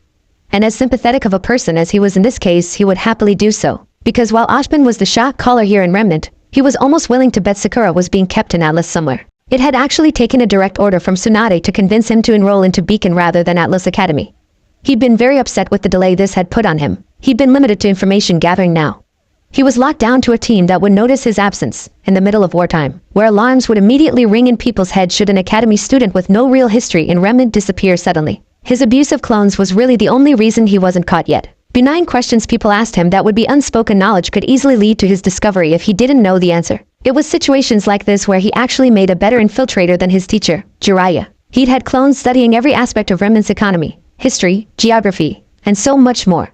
Thank God for clones and every aspect of their abilities. So, here he was in the middle of the forest, working tirelessly on his wind manipulation skills. He'd already mastered it in the traditional sense, yet he knew he could be even better. "You're so worried about thinking bigger," Jiraiya had told him one day shortly before he left. The Night-Aim Hokage was so skilled with Suiton Jutsu that he could pull water molecules from the very air around him. Instead of thinking bigger, why not try thinking smaller? You already learned from the Rasengan training that bigger results don't come from just adding more chakra to things. Control, finesse, and true dedication matter just as much. Think smaller, Naruto thought to himself. I wonder if I could add wind chakra to my Rasengan? I'll send Erosen and a toad asking about it. Let's add that to the list of ideas. He reviewed his list. He liked his list. Who knew the process of creating new jutsu could be so fun? The next morning RWBY woke up to find Naruto already out of bed. He had just exited the bathroom fully dressed after his shower, and was sitting down at the desk with a sigh. She watched silently as he pulled a single pink flower petal from his pocket and twirled it between his fingers absent-mindedly. He stared at the wall blankly while he did this, and RWBY could swear that he saw his eyes tearing up slightly. Just as quickly as she thought she saw this though, he sniffed and put the petal back in his pocket. RWBY watched as he stretched slightly and leaned back into his seat while closing his eyes. After a moment, his breathing evened out and RWBY could tell that Naruto had fallen asleep. For a guy that just woke up, he sure is acting a lot more tired than you'd think he would be. She thought to herself. He hadn't actually slept the night before. He was so engrossed in his training that he'd barely made it back an hour before everybody else was supposed to wake up. So, he showered and reflected on his training ideas. With how difficult futon training was, he had no interest in mastering another element. He did, however, want to reap the benefits of his wind mastery as much as he could. He was actually finding it to be a fascinating element. He knew that one couldn't consider themselves a true master in their element until they started creating jutsu with it, and he didn't want to stop at the 1S rank he'd already made. It wasn't exactly one he could use freely. Naruto hadn't seen anybody else use wind for anything more than just blowing things around or sharpening their blades in Asuma's case. He wanted to revolutionize wind release just as all the rakeage of Kumo helped revolutionize lightning release.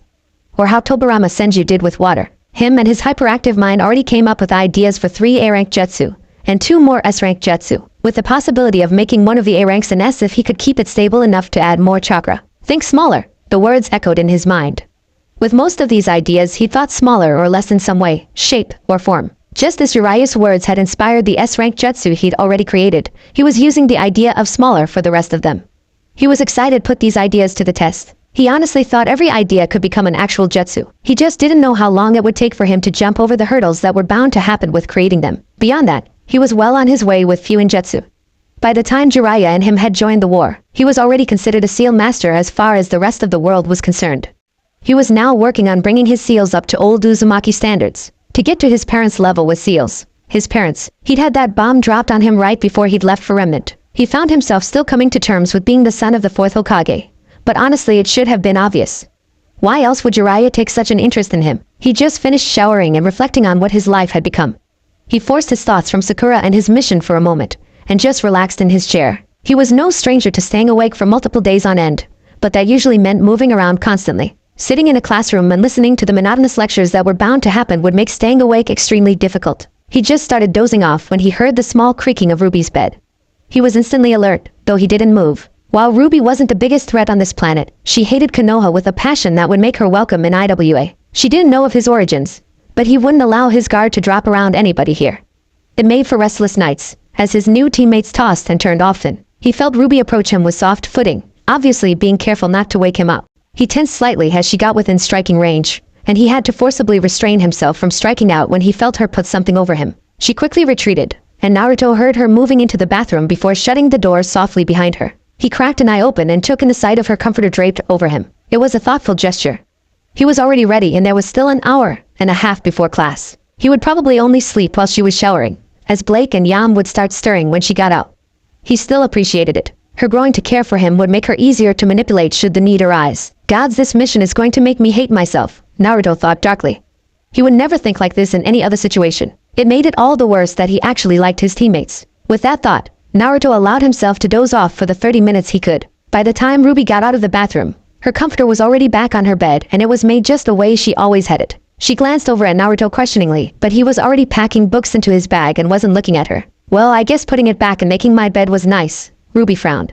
He should have slept a little more though. Did you all sleep alright? RWBY asked nonchalantly. Yan and Blake, who were both still in the process of rubbing the sleep out of their eyes, all gave non-committal grunts as they slowly returned to the land of the living. Decent enough, Naruto shrugged, causing RWBY to frown. He hadn't even been in the dorm when the rest of them had gone to bed. Why was he being so closed off? They were supposed to be a team for the next 4 years at least. With a huff, RWBY sat on her bed as Yang shuffled into the bathroom. Well, RWBY hummed. You want to head over to the cafeteria while they are getting ready? We can go ahead and get them some food so they don't have to rush. Naruto shrugged, sure. I could eat a bit. RWBY nodded, doing her best to hide her smile.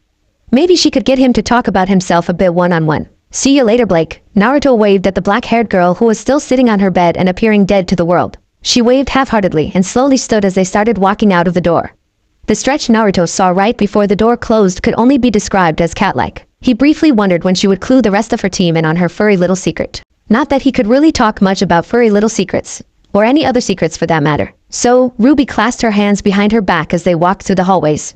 How are your parents handling you being so far from home? Naruto glanced down at her, but didn't immediately answer. Well, you said you travel a lot, so maybe not too far? RWBY backtracked, hoping she hadn't said anything too offensive. Tell the truth on what you can. It will only make you appear more genuine, and will make it easier to keep track of your lies. Jiraiya's words echoed through Naruto's mind. My parents both died the day I was born, Naruto said nonchalantly. Never knew them.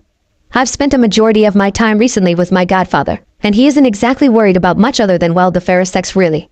I'm sure he's holed up in some shady place in the straw or vacuole waiting for me to message him. So RWBY had just so happened to ask the most offensive question. Great. Oh, RWBY said quietly. I'm sorry. No worries, Naruto shrugged. They've been dead my whole life. Hard to miss them really. Right, RWBY muttered as Naruto slowly increased his pace. Even with all his recently proven skill in lying, that one was obvious to the both of them. What about you? Naruto asked. You getting an early approval at Beacon put you out of the house a lot sooner than your parents expected. How are they dealing with it? RWBY shrugged. My dad is handling it okay, I think. In his mind, Beacon is one of the safest places in Remnant right now. Safe from the Grim while we learn to fight them, and even further from the elemental nations than Patches. She chuckled then continued, even though they don't have the technology to get here, my dad worries that it's only a matter of time before they come. It might be, Naruto shrugged non-committally, knowing that her father was more right than any of them knew. Although I'm sure they would have to advance heavily in order to do it. RWBY gave a shrug of her own, but didn't comment further. And your mom? Naruto asked, causing RWBY to stiffen slightly as they rounded a corner. She's dead, RWBY said sadly. She let out a sigh, and continued, it's been almost a year now. I'm sure you heard in Professor Oblek's class. But I've kind of made it my business to learn as much as I can about Konoha. They are the ones that took her from us. I'm sorry to hear about that, Naruto frowned. If you don't mind me asking, how do you know it was Konoha? Most of the battles are pretty mixed on both sides. RWBY scoffed. It wasn't much of a battle. My uncle and her were traveling from one camp to the next to be better positioned for a coming battle, and they were just ambushed. She was the ghost's first victim. Naruto stopped suddenly, causing her to stop and look at him. He was studying her intently, as if he was seeing her for the first time. That was your mother? Wasn't that Summer Rose? A look of realization dawned on Naruto's face. RWBY nodded with a confused look on her face. And you said your uncle? Does that mean Crow Branwen is your uncle? You know about Uncle Crow and my mom? RWBY asked with a tilt of her head. Naruto's mouth worked for a moment as he struggled to respond. Why yeah. They are like some of the best hunters around. Along with Raven Branwen and Taiyan Zayalo. No way. Naruto slumped over suddenly, completely taken by his own stupidity. Some of the most famous hunters in the bingo book, and you don't recognize their last names, Naruto grumbled internally. And they are all part of the same family. RWBY giggled, completely clueless as to how Naruto knew the names. Yeah, I guess they are pretty cool. Dad and Mom said their team kind of split up for a while. But this whole war thing kind of brought them back together for a bit. Raven wasn't a part of our life for the longest time, still isn't really. Yam, well, Yang and her don't get along too much. Yam? Naruto asked in surprise. I find it hard to believe that Yang doesn't get along with anybody. She's too much of a social butterfly. RWBY shrugged, most of the time, yeah. I'm sorry to hear about that, though, Naruto said once again. Your mom has been a legend in this war. War gets some of the best, and stories about her, and the rest of SDRQ are legendary. Even if they never fought on the battlefield together, they all have helped Remnant tremendously. I hear they've fought toe-to-toe with some of the best shinobi single-handedly. RWBY smiled sadly, her eyes watering slightly. That would be mine and Yang's fault. Deployments for hunters with family are a month at a minimum. One of them had to stay behind to watch us. But she was the best. Killer of monsters, war hero, and ultimate maker of cookies. It's not fair. Naruto nodded, stomping down the sympathy and guilt that was starting to flood his heart. Come on partner, Naruto said, putting an arm around RWBY's shoulder. Let's get you some strawberry waffles. Gotta have plenty of energy for class today. Keikonoha won't destroy itself. RWBY giggled slightly as she wiped her eyes, completely missing the slight stutter in Naruto's words. Yeah, I guess you're right. I don't think there will be any pasta for breakfast though. Blasphemy. Naruto rolled his eyes. RWBY turned her eyes back to the hallway in front of them as they continued walking and Naruto let his smile drop. No wonder she hates Konoha, Naruto thought to himself. Her mom's death was used to send a message to all of Remnant. Although I wonder what that whole issue with that Raven lady is. Suddenly Naruto smirked. Crow Branwen, huh? He'd have a cow if he found out that his niece's partner was one of Kakashi-sensei's students. Kakashi and Crow had an uncanny habit of meeting on the battlefield. In the end, it was a running joke that Crow was Kakashi's bad luck charm. Things always seemed to go wrong when Crow popped up to face Kakashi. Plans fell apart, traps fell apart, everything fell apart. It was only when Naruto got here and did a little recon with some of the Vailian soldiers that he found out the running joke was the same here. Everybody thought Crow just had the bad luck to run into Kakashi as often as he did. Kakashi and Crow were easily some of the most lethal fighters on both sides. Their assassination capabilities and combat skills were rarely inadequate for whatever job they needed to accomplish. Since nobody had seen Crow's semblance, it was even speculated that he could put up a fight against S-rank shinobi. Although it hasn't been confirmed, there was always the fear that Remnant's forces could adapt and improve enough to put up a better fight against the Yin. I hope I don't have to deal with meeting the rest of Team SDRQ, Naruto thought with a gulp. That'd be awkward and a fight with them would probably not go well for me if they somehow found out about me. They finally made it to the cafeteria and began gathering food for Yang and Blake. Hey Naruto? RWBY asked hesitantly. HM? Naruto asked as his eyes scoured the food options. Could you not mention my mom to anybody? It's hard to talk about it, and I only wanted you to know because you're my partner. Naruto flashed her a small smile. Sure. It's not my business to spread anyway. RWBY nodded and gave him a smile of her own. Thanks. She turned back to her food, and Naruto's smile dropped again. This mission just had to be as emotionally draining as possible. Huh? Naruto thought sourly. I almost wish I had been on Karden's team. How the hell was he supposed to get any work done if they were just going to keep cornering him and to spend time with them? Bonding exercises, they said. What is a team if they aren't friends, they said. What good is having a guy on my team if he's never around for me to tease him? They said well that one was just Yan. But still, Naruto was at his wit's end. It had only been 3 days since Naruto and RWBY had their talk about their parents. And if anything, it only drove RWBY to get to know him better even more. Luckily he'd been avoiding the worst of it, though he could tell that RWBY was quickly becoming less and less patient about his absences. It was driving him insane. RWBY was trying her best to include him on things. Playing games, chatting about schoolwork, wanting to socialize with Team RWBY. At a certain point, Naruto did need sleep, and with him trying his best to find more connections and gather more information anytime he wasn't needed at Beacon, he wasn't getting much of it. He'd only made it through half of another night before falling asleep while RWBY was sitting next to him in his bed, chatting up a storm. The worst part? He was enjoying it. Too long had he only had the company of Jiraiya to keep him occupied during the training trip. In the midst of the war, nobody was particularly chatty, and ever since Sakura was taken well he hadn't done much socializing. He didn't want to enjoy spending time with his team. They were his enemies. The day could very well come that he needed to kill them. He couldn't see himself doing that right now, much less months in the future. And more than that, all it took was 4 days for Ashman to finally decide to deal with him. 4 days after the incident with Karden. Naruto had been dodging any attempt by Ashman or Glinda to speak with him alone, so apparently they decided to just do the next best thing. Naruto heard RWBY say as he exited the bathroom from his shower. Was it? Yang mumbled as she stumbled towards the bathroom, still groggy from waking up. Ashman wants to meet all of us in his office in 30 minutes. RWBY said with her head cocked to the side as she studied her scroll. I wonder why. Because Naruto keeps ignoring him. Blake rolled her eyes. He knows that you'll bully Naruto into showing up to a meeting if the whole team is supposed to be there. Naruto chuckled. Guess he doesn't know RWBY or me very well. Like I could be bullied into any. You're going, RWBY said dryly as she tapped out a response to the professor. I said you're going? RWBY repeated. We are all going. You are literally in his school, Naruto. If you keep ignoring him, he might just kick you out. Then all of RWBY would be in trouble. I don't wanna. Too bad, RWBY sniffed, looking at Naruto with crossed arms. I'm ordering it. Ugh, Naruto groaned as he buried his face into his pillow. He willfully ignored RWBY and Blake's muffled giggles. 30 minutes later, they were outside of Ashbin's office. "Come in." Ashbin's muffled voice echoed through the door right before RWBY could knock. "If that isn't the most cliched shit I've ever seen," Naruto grumbled mentally. The four of them trickled into the office, one more reluctantly than the others. Ashbin sat at his office, while Glinda stood at his side, her stern stare flitting between all of them, yet obviously focusing harder on Naruto than the girls. "Good morning, ladies." Ashbin smiled at RWBY, Blake, and Yan, before looking at Naruto. "And you as well, Mr. RWBY." Naruto noticed the change in demeanor. The slight tightening of the lips, the stiffening of the shoulders, the ever so slight narrowing of the eyes. And it was all uniformed, one change after another purposeful. Not only could he control his more subconscious tells, he intentionally showed them to ensure Naruto knew he was viewed as a problem. Not even Jiraiya was that fluid in his acting. But what kind of problem was he viewed as? "I hope I'm not imposing too heavily on your morning," Ashbin said gently with his reassuring smile plastered on his face. "I just wanted to personally check in with the four of you to see how you're settling in." "Why us?" Naruto asked shortly, earning an elbow to the side from RWBY, and a glare from Blake and Yan. "Well, this team is just a bit special." Ashbin tapped his desk, obviously thinking on his answer. "We have a young lady that was accepted 2 years earlier than the general admission." RWBY perked up at his obvious mention of her, her sister, who seeks to protect her family from what has happened in the past from happening again. "She has already shown great promise in that goal." Yang smiled widely, happy for her effort to be recognized. Both of them seemed to be determined to involve themselves in the war with the elemental nations. If they are anything like their parents, they would be pivotal on the front should the war still be ongoing when they graduate. At the comment of the possibility of the war not lasting, the two sisters frowned as if personally offended that they wouldn't be able to participate. "We have another young woman who seeks not fame, glory, or money, but rather she seeks herself.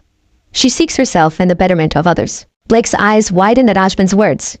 From Naruto's view, Ashbin definitely said something that indicated he knew something he shouldn't. Why would he worry her like that? Was he trying to preface something? Then Ashbin's eyes bored into him. "And finally we have a young man who seeks something that he believes Remnant has taken from him." Shit. A young man that is searching for something important, yet doesn't know how to find it. Naruto felt the hairs on the back of his neck stand up.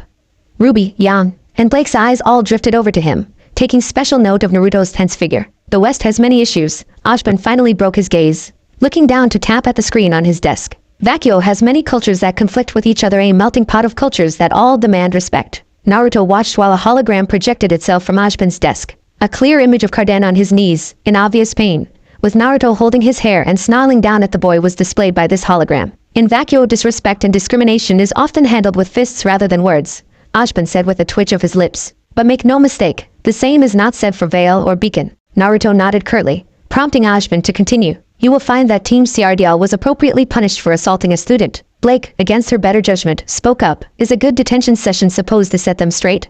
We saw them yesterday, not concerned even in the slightest. Is racism really only worth a detention or two? Detention might be the reprieve they need." Ashbin let his smirk clearly show on his face. "In cases like this, I find it prudent that the teams of the individuals involved need to be informed. You'll find that informing Ms. Scarlatina's team of what happened is more punishment for Team CRDL than anything I can possibly give." Now back to the matter at hand. His gaze drifted back to Naruto, who gulped ever so slightly. "I have decided to offer you the opportunity to simply warn you of the differences of Vale and Vacuo. I don't want to vilify your intervention in any way. I always encourage intervening on behalf of another should it become necessary. I'm simply stating you took it too far. In the future, stop the act and leave it at that." "Yes, sir," Naruto said tightly. "Anything else you want to say to me while you have my whole team held up here?" Ashbin's smile dropped, and he stood up. His cane was gripped in his hands in front of him, and he looked every bit the headmaster of an academy that trained people to fight monsters. Naruto felt his hand twitch to the knife at his hip. Glinda's gaze shifted between Ashbin and Naruto, confusion and apprehension flickering in her eyes. She was obviously the only one to notice just how tense the atmosphere in the room was. She didn't know, why wouldn't she know? Suddenly, Ashbin turned and walked towards a stand with a coffee machine. He said nothing while grabbing a mug and pouring coffee into it. He took a sip of the brown liquid, and sighed in relief once it hit his tongue. After another moment, he spoke, still facing away from everybody else in the office. "I simply wanted to impose on you that I take the safety for everybody under my care quite seriously, Mr. RWBY, regardless of who they might be. Please don't forget that while you are here in Vale. As long as you heed that warning, you are still welcome here at Beacon Academy." Naruto nodded, and turned to walk out of the door without waiting for his teammates. He walked briskly, refusing to slow down for anybody. He'd almost reached the door when, "I do hope you find what you're looking for. I just ask that you hold the right people accountable." Naruto hesitated for only a second, before opening the door and rushing through it. "What was that?" Yang asked Blake and RWBY, who both shrugged in confusion. "Ladies," Ashbin said, walking back to his desk with his mug in hand. "Despite this conversation, I will not pretend to know Mr. RWBY better than any of you. However, His transcripts and a little bit of research suggested to me that Mr. RWBY has just as much of a past as each of you. I would ask you not to press him about our chat today, and just offer him the support he would need from his teammates in times like these. He is in a new environment, and we do things differently here than he is used to. Can I trust that you are all up to that task? Why yes sir, they all stuttered out. Once again, I apologize for intruding on your morning. You're all dismissed. Realizing you're paranoid doesn't discredit possibilities. It simply makes you aware of them. He knows, he knows, he knows, he knows. Naruto's mind was whirling a mile a second trying to think of what the implications of this were. He knows and he wasn't worried? He knew Naruto was from the elemental nations, yet likely nothing else. That at least helped Junior's case a little. Junior hadn't ratted him out, so that simply meant he was incompetent, which was still an issue. Ashban knows. Why would he let me stay in the school? With Glinda, Naruto was sure Ashban would most likely feel confident in attacking him. So that bore the question, did Ashban trust him? No, that would be stupid. Ashban didn't know him. Disseminate all information received, Jiraiya had told him during one lesson. You'd be surprised at how much information can be gained out of every sentence. Searching for something important, yet doesn't know how to find it. Naruto mused quietly as he paced around his team's dorm. He knows something. I knew it. Naruto's eyes flashed red. Why was he down here? He should have taken the chance to capture Ashban and torture Sakura's location out of him right then and there. He quickly walked over to the door and yanked it open. A trio of squeaks had him stopping in his tracks. Blake, RWBY, and Yam were all right outside of the door, appearing to have been stopped from opening it by Naruto's sudden exit. Naruto! RWBY exclaimed, gaining his attention. What's wrong? Naruto looked at her curiously. I'm fine. You look like a scared animal, Yam argued, a concerned look on her face. She could have sworn his eyes were red for a second there. You're panicking. I don't know what you're panicking about, but you're panicking. I'm fine. Naruto shook his head, attempting to move past the three. You're not thinking right. Blake put a hand on his chest, stopping him from moving any further. He glared down at her, doing his best to come across as intimidating. He had to go deal with Oz. You are scared, Blake repeated, cutting off his thoughts. You're scared, and scared people don't think things through. Now isn't the time to go into Vale and get into whatever it is you do. I don't do anything. Bullshit. Blake rolled her eyes. And how would you know? Naruto challenged her. Time was running short. What if Ashban was gathering the teachers to arrest him? Because you never sleep, Blake said blandly, lightly pushing Naruto back into the room, allowing RWBY and Yang to follow behind her. You always leave in the middle of the night, and you don't come back until dawn. And that's just on the days RWBY tells you that you can't go to Vale. You're gone even longer when she has nothing planned for us. No, I hear you, Naruto. You wake me up every time you come back. You're nowhere near as sneaky as you think you are. I see you fighting to stay awake in every class, even combat class. Whatever it is you do all night, it definitely isn't nothing. That's not, whatever. Blake rolled her eyes and pushed Naruto down onto his bed. Whatever it is that Ashban said that's stressing you out. He obviously doesn't care that much. Naruto paused before he could voice his next argument. What? He didn't even punish you for doing basically the same thing that Kuden did, Blake said exasperatedly. Yeah, Yam said with a shrug.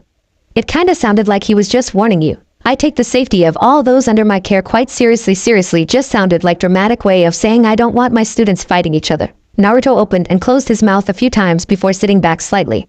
Why was he so casual about it? I do hope you find what you're looking for. I just asked that you hold the right people accountable. It was almost like Ashban was giving him his blessing? Holding the right people accountable? Was there trouble in the united forces of Remnant? Were they disagreeing on things? Or did Ashban simply want it to be over like so many others did? I simply wanted to impose on you that I take the safety for everybody under my care quite seriously, Mr. RWBY, regardless of who they might be. Please don't forget that while you are here in Vale.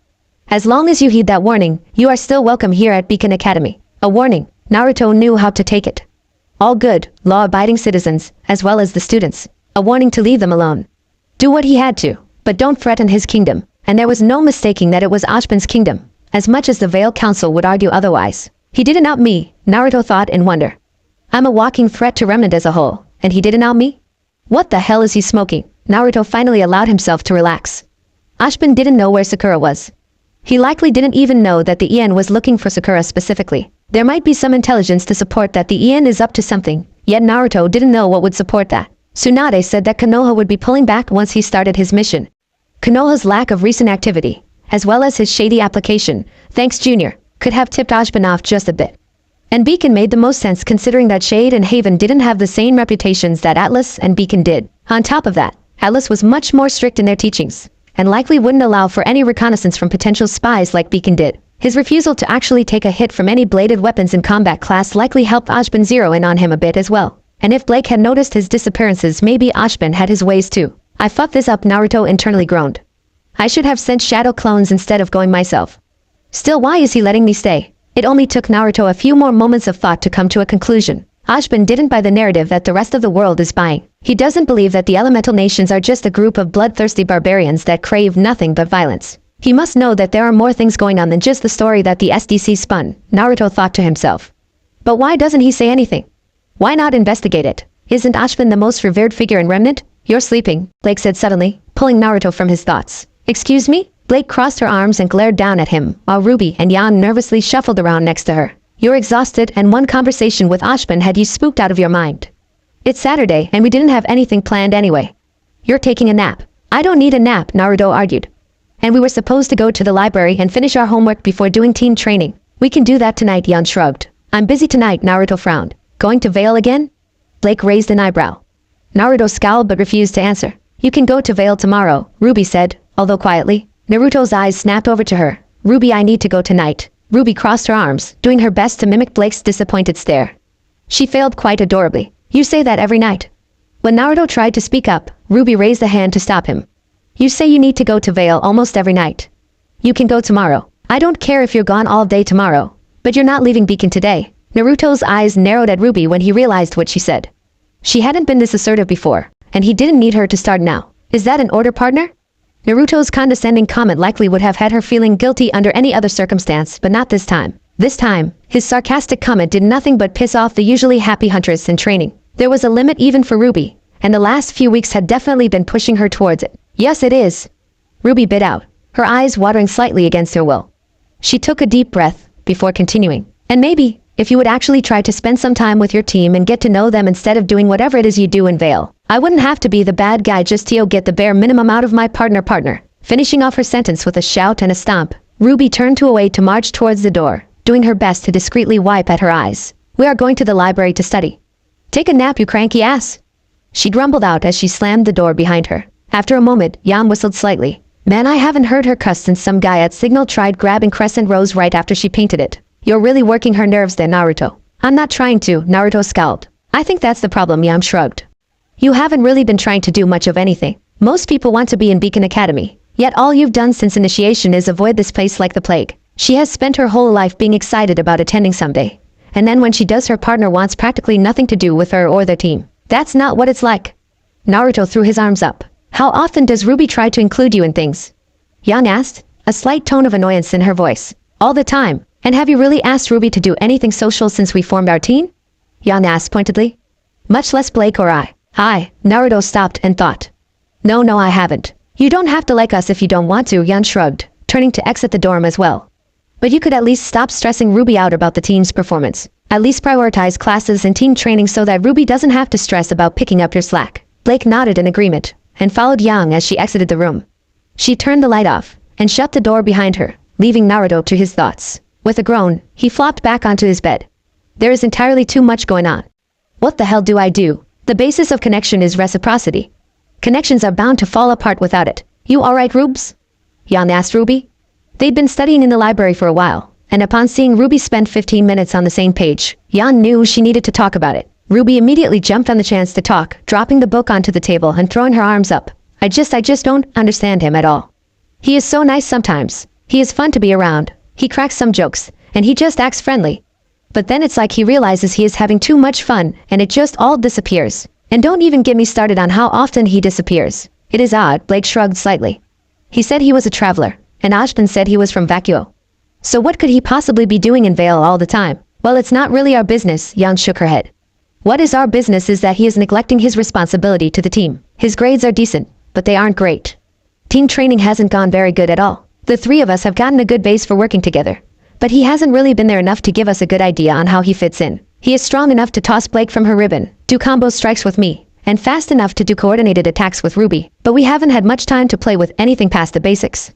We are quickly going to fall behind when we get to team fights in combat class, and I have so many things I want to try. RWBY groaned and let her head hit the table with a dull thud. After a few moments, RWBY's muffled voice reached Yang and Blake's ears. Why doesn't he like us? Challenges, regardless of how small or great, are opportunities to thrive. The sound of the dorm door opening woke Naruto up. He quickly looked up and saw Blake, Yang, and RWBY coming inside. You're supposed to be taking a nap, Blake said with a raised eyebrow. Naruto sat up and rubbed the sleep out of his eyes. I did nap.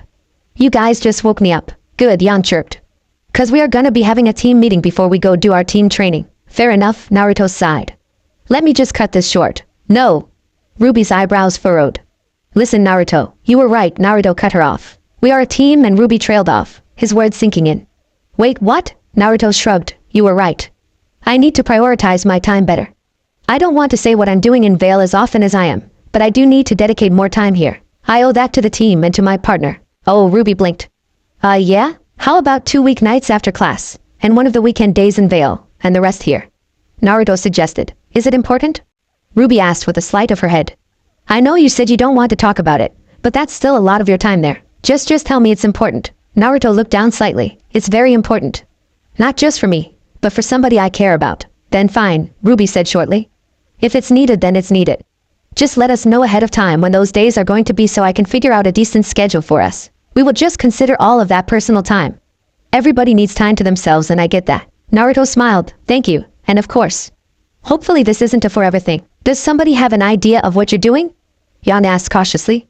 The only issue that I have is that we don't know where you are if something happens. Well, Naruto frowned, trying to think of a way to placate the concern.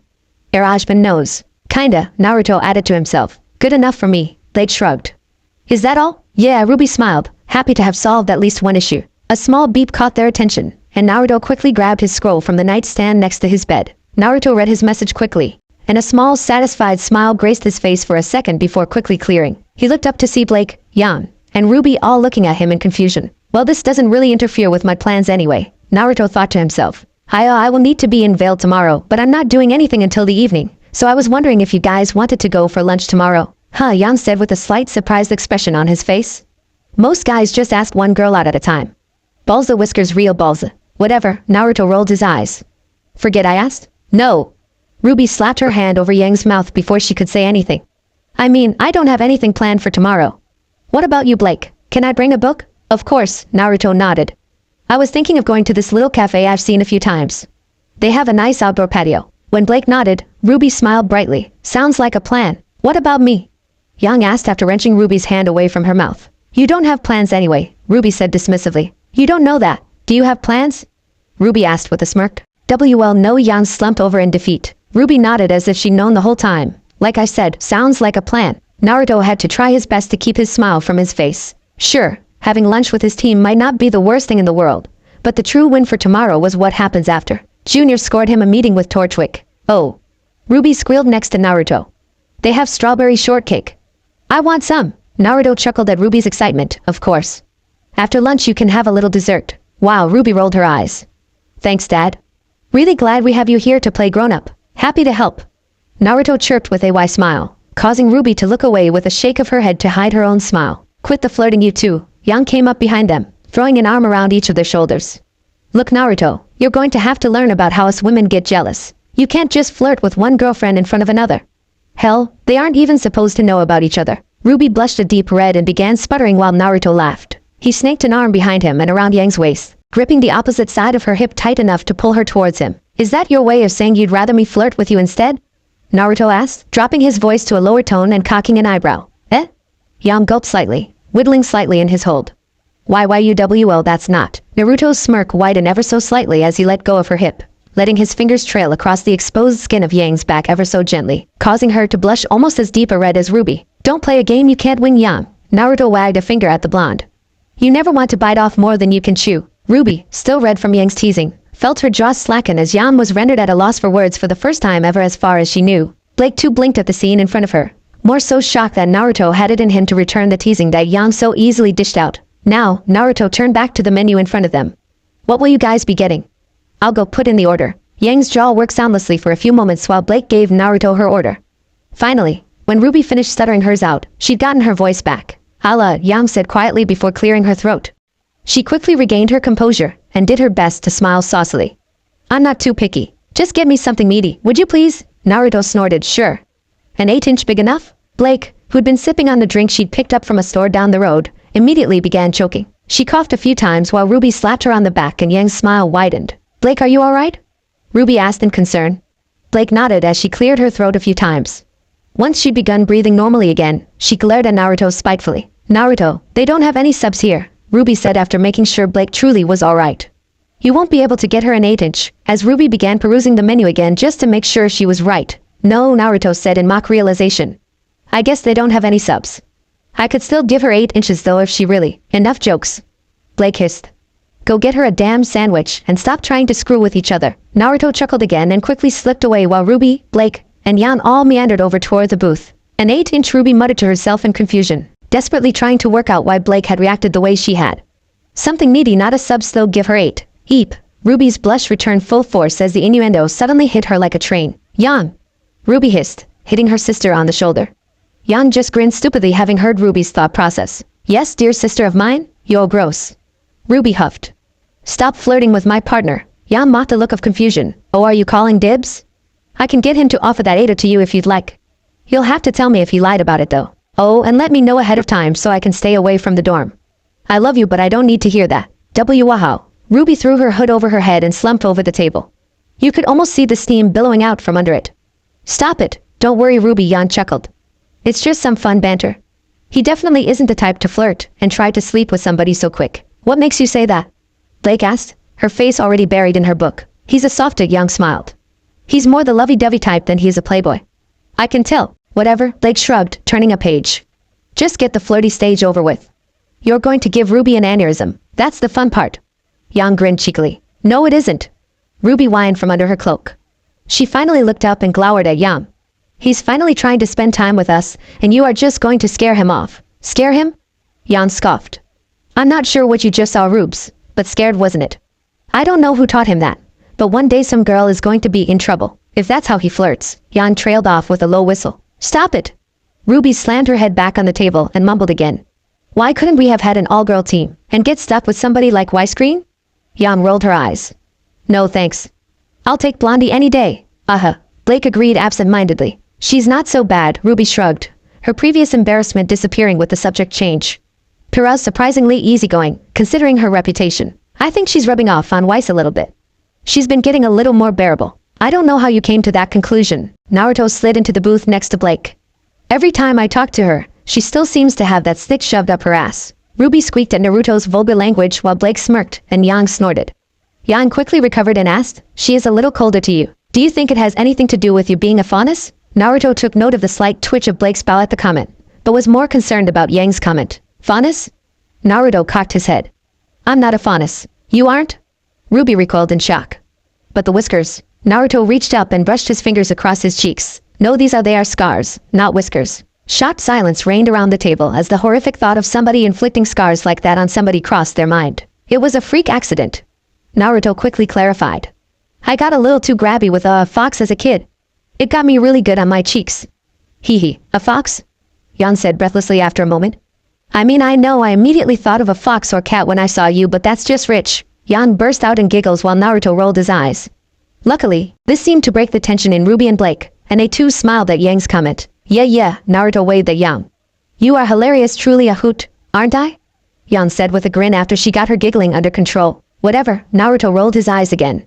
But I guess that would make sense about Weiss. A racist shmee wouldn't surprise me. Got that right, Blake mumbled under her breath. Well, that's not fair. RWBY argued. It could be your comment about her dad. You were a little mean to her after the whole Kuden thing. Fair enough, Naruto shrugged. Although I wouldn't call that mean. I'm not sure about Shock children, but it's no secret that Shock himself is a dirtbag. He's about as scummy as a businessman can get, and about the only person that can get away with slavery. Blake snapped her book shut, immediately investing herself in the conversation. Well, Naruto made a SOSO gesture with his hand.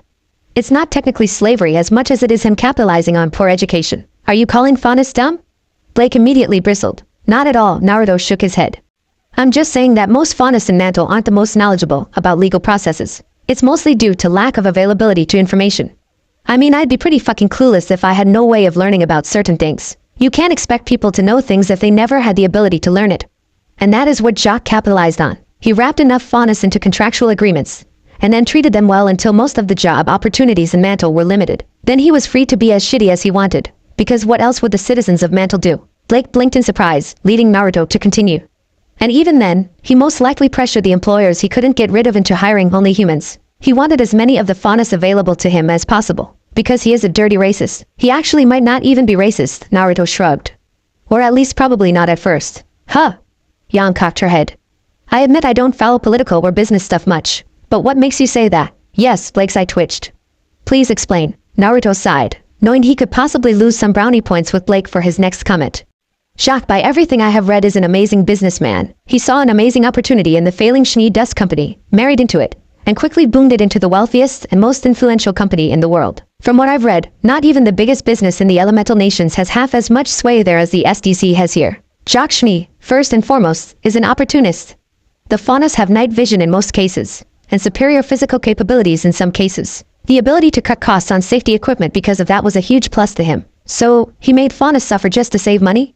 Blake sneered. Naruto shrugged. Opportunists are selfish by nature. He's still a piece of shit, but I don't think his schemes against Faunas were born from racism. Now with the white fan becoming more militant, and costing him as much money as they are, I wouldn't be surprised if that anger manifested into genuine racism. A lot of biases are based by some form of experience. Whether it be a learned behavior from parents, or from personal experience is different from person to person. So his racism is justified? Blake raised an eyebrow. The white fan getting sick of their protests garnering no results immediately justifies further racism. Great, this is going even better than expected. Naruto mentally groaned. He quickly glanced at Yang and RWBY, only to find that they wanted absolutely no part in whatever hole he was digging himself into. Not necessarily, Naruto responded slowly after a moment of thought. Let's find some common ground. Most people of Remnant have some form of distaste or hatred for the end, right? I'm not saying it's not justified, but isn't hating or holding judgment on an entire group of people racism or discrimination in a sense? Especially when your only qualifying factor is literally where they are from or what they look like. Now, I can't say whether you are justified in your opinions or not. I'm just putting this into perspective. Don't you think Shock and the radical white fan feel just as justified with their views as you do about the yin? When he didn't get a response from anybody, he continued, it's much more complicated than first appearances. Shock is by no means excused by his actions. Anybody that would vilify an entire race of people based off what a small portion of them do is a coward, but the same can be said for the radical Faunas that hate all humans, for what people like Shock do to them. A waitress walked up to their table with their food, interrupting Blake's response. Once the waitress walked away, Naruto picked up a fork, muttering his last thought almost too quietly for his teammates to hear almost. There is no simple answer. All you can do is make sure nobody wrongs the people important to you, such as the cycle of hatred. A tapping of a keyboard echoed through Ashbin's office. The man has been kept steadily busy what with the war, the schools, Salem, and most recently the approaching Vital Festival. It never seemed to end. Blasted paperwork. Ashbin sighed as he took a sip of his coffee. Just as he finished his sip, his scroll rang. James? Ashbin thought in surprise. Our joint meeting about the festival isn't for a few more weeks, he quickly answered. Ironwood was never one to waste his time on something he didn't deem important. Ashbin. James. Ironwood's image appeared over Ashbin's desk as soon as the man answered the call. It's good to see you. It's good to see you as well, James. Ashbin nodded at the man. This upcoming Vital Festival is running me up a wall, what with Glinda still assisting Vale with the increase in dust thefts. So I'd heard. Ironwood pursed his lips. Well, I wish you both the best on catching that Torchwick character. I've heard through the grapevine that he has become an increasingly prominent figure in the Vailian underground the past few years. That he has. Ashbin tapped at his desk. He was such a promising student when he attended Beacon. Unfortunately, he didn't share Crow's ability to change his views on some things. Ironwood scoffed. I would argue Crow's ability to change his views is non-existent as well. He is a good man and you know it, James, Ashbin said disapprovingly. Perhaps, Ironwood shrugged. But I didn't call you to speak about Crow and Torchwick. I figured as much, Ashbin nodded. What can I do for you, James? Shock scientists came up with something, Ironwood said lowly. Ashbin's eye twitched. And how did he do that? I know you have your reservations about Shock. Ironwood quickly tried to placate Ashbin. But he has really stepped up since this war started. I believe he genuinely wants the best for Remnant. I doubt that. Ashbin's nostrils flared slightly. Very well, what has he come up with? Well, Ironwood said. He initially thought that this would be an excellent way to put our hunters on even playing fields with some of the better shinobi. He is right, of course. But you know as well as I that anything that would increase our odds against the Ian would also increase our odds against her. Ashbin's eyes flashed dangerously. Could this have something to do with why Mr. Urblind is here? Ashbin thought to himself, turning his chair to face the window overlooking Beacon and Vale. He's obviously here for something. The yen has been reserved ever since a few months ago. That does match up to when Urblind would have had to show up in order to establish a history here, and the fact that Jock has a hand in whatever this is, there is definitely a correlation here. Ashbin took in the sights of the city and school before him.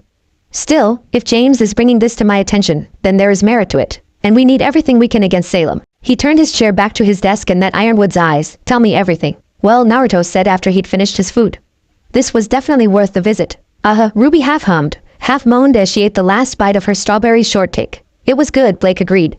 We will have to come here again. Definitely, Yan said with a content sigh. The atmosphere had suffered a bit after Naruto's little speech, but it quickly picked back up after a few bites of their food. Blake hadn't seemed to hold Naruto's opinion against him too much. If anything, Blake had seemed to agree with Naruto's view that the entire situation was almost entirely too complicated to solve in a simple way. Then let's make it a thing, Naruto decided, already knowing that he was making the wrong choice. Let's come out once a week and just have a team outing. I'd like that, RWBY smiled happily. That would be cool, Yan with a thumbs up. Blake shrugged, I guess that wouldn't be too bad. Naruto looked at his watch. Well, I hate to eat and dash, but I'm cutting it a little close. See you all tonight? If you make it back tonight, Blake cocked an eyebrow. I don't think I'll be out that late, Naruto shrugged. But I'll text you all if I do plan on being out late, fair? Fair, RWBY said with a nod. Let us know in the team chat. Alright, Naruto nodded. See you all later. And with that, Naruto got up and briskly walked out of the restaurant. That didn't last long, Young said with a sigh. No, RWBY agreed absent-mindedly. But he's trying now. I can't be mad about that. I guess so, Yang said before looking at her partner, who was staring blankly at the table. You alright, Blake? Yeah, Blake shook her head. I just didn't expect him to be so insightful. It was surprising. Yeah, RWBY nodded. He's a really smart guy. Do you think he has a point? Blake asked. Do you think that the White Fang is just as bad as Jacques? I don't think he was trying to say that, RWBY shook her head. Obviously Jacques Schnee started a lot of these issues, but the White Fang is getting a little out of hand. I heard that there was a Schnee dust transport that was attacked by the White Fang a few months ago that had people aboard as well. Word is that the White Fang was going to kill everybody on the train, but somebody separated the passenger cars from the transport cars before they could do it. In my opinion, Yang added in. I think the White Fang had a fair argument once upon a time. I get the anger, I really do, but there have been reports of them actually killing people. There's no excuse for that anymore. Blake flinched slightly, before looking down. You're right, of course. Naruto's words are just making me wonder about everything. What is really the point of all this? The White Fang, the SDC, the war? Why is there so much hatred in the world? Discovering a new continent in the world should have been exciting. I don't understand why they had to attack us. I don't understand why Jacques couldn't just acknowledge the issues he was causing the faunus and fix it. I don't understand why people have to hate each other when we already have the Grimm to worry about. Well, that's simple, RWBY scoffed, sipping at the last of her drink. The elemental nations are savage by nature. Their entire history has been littered with war. The era before the hidden villages were formed was literally called the Warring Clans era. They'd had 3 major wars in the 100 to 100-50 years that their villages have been formed. They don't know how to stay peaceful. Blake stared at her for a moment. You know, that sounds a lot like Jacques' reasoning for the White Fang's actions. They are savage by nature, he would say. They don't know how to act civilized, he would say. Excuse me? RWBY's grip tightened on her cup. Yan too stiffened beside Blake, only moments away from snapping at Blake for her comment. Like Naruto said, Blake said, not breaking eye contact with RWBY. All biases are based off some form of experience. I'm not comparing it with some human's racism against faunus. But what you just said, Naruto wasn't far off, was he? It's never simple. No, it isn't. Yan almost hissed. And maybe you shouldn't compare mine and RWBY's issues with the Yen with somebody like Jacques Schnee. The Yen have proven that they are savages over and over again. There isn't even the slightest bit of, Yan, stop, RWBY cut her off, taking a deep breath to calm herself. She didn't mean anything by it. She's just trying to understand. Yan huffed and looked away. I didn't mean to offend, Blake said placatingly. It sounded extremely familiar. It was the first thing that came to mind. I get it, RWBY said slowly. Yang and we lost our mom to Konoha. Oh, Blake blinked. I'm so sorry. I would have never tried to compare your loss to Jacques Petty. Don't worry about it, RWBY shook her head. You didn't know. I already told Naruto, so it's only fair that you should know too. There's just no excuse for them in my mind. Our mom, she was just the best. And they took her from us for no reason. They started this war over what we can only assume was their ego, and my mom died because of it. I understand, Blake whispered. I really am sorry. It's fine, Yan said, having taken a moment to calm down. Mom was just you a supermom, you know? I definitely get it, Blake nodded. My mom, well, we haven't talked in a while. But even now I can't imagine. Let's head back, RWBY said after a moment of silence. And again, don't worry about it, Blake. No hard feelings. Naruto reached Junior's bar in record time. The guards immediately let him in, and he entered the empty club to find Junior, an orange-haired man, and an incredibly short girl with pink and brown hair sat at a table in the middle of the room. Junior, Naruto greeted as he approached the table. Why don't you introduce me? Of course, Junior quickly stood, earning a slightly surprised look from Torchwick at his eager-to-please demeanor. Naruto, this is Roman Torchwick. You already know what his field of expertise is, and I've only told him the bare minimum about you. I figured I'd let you tell him the rest yourself. Meaning he didn't want to accidentally tell Torchwick more than what I want him to know, Naruto thought to himself amusedly. Maybe you do have a brain, Junior. Maybe Ashbin was just lucky in finding me out. It would have been a shame if I had to. Excellent, Naruto grinned brightly.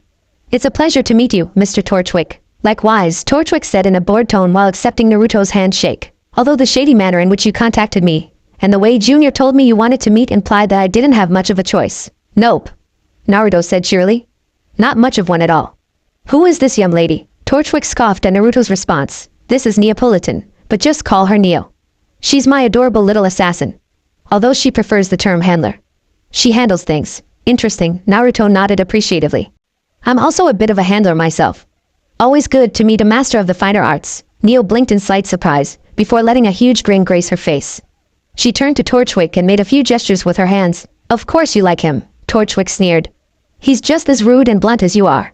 Arranging a meeting through threats. I mean the nerve. Sign language? Naruto asked curiously, ignoring Torchwick's grumbling. Are you deaf? Neo made a few more gestures, and Torchwick translated.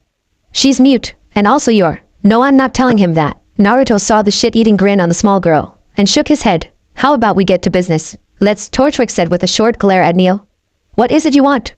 Junior wouldn't tell me anything beyond you wanting to exchange services for information. I want access to your boss, Naruto said quickly. I hear they have connections.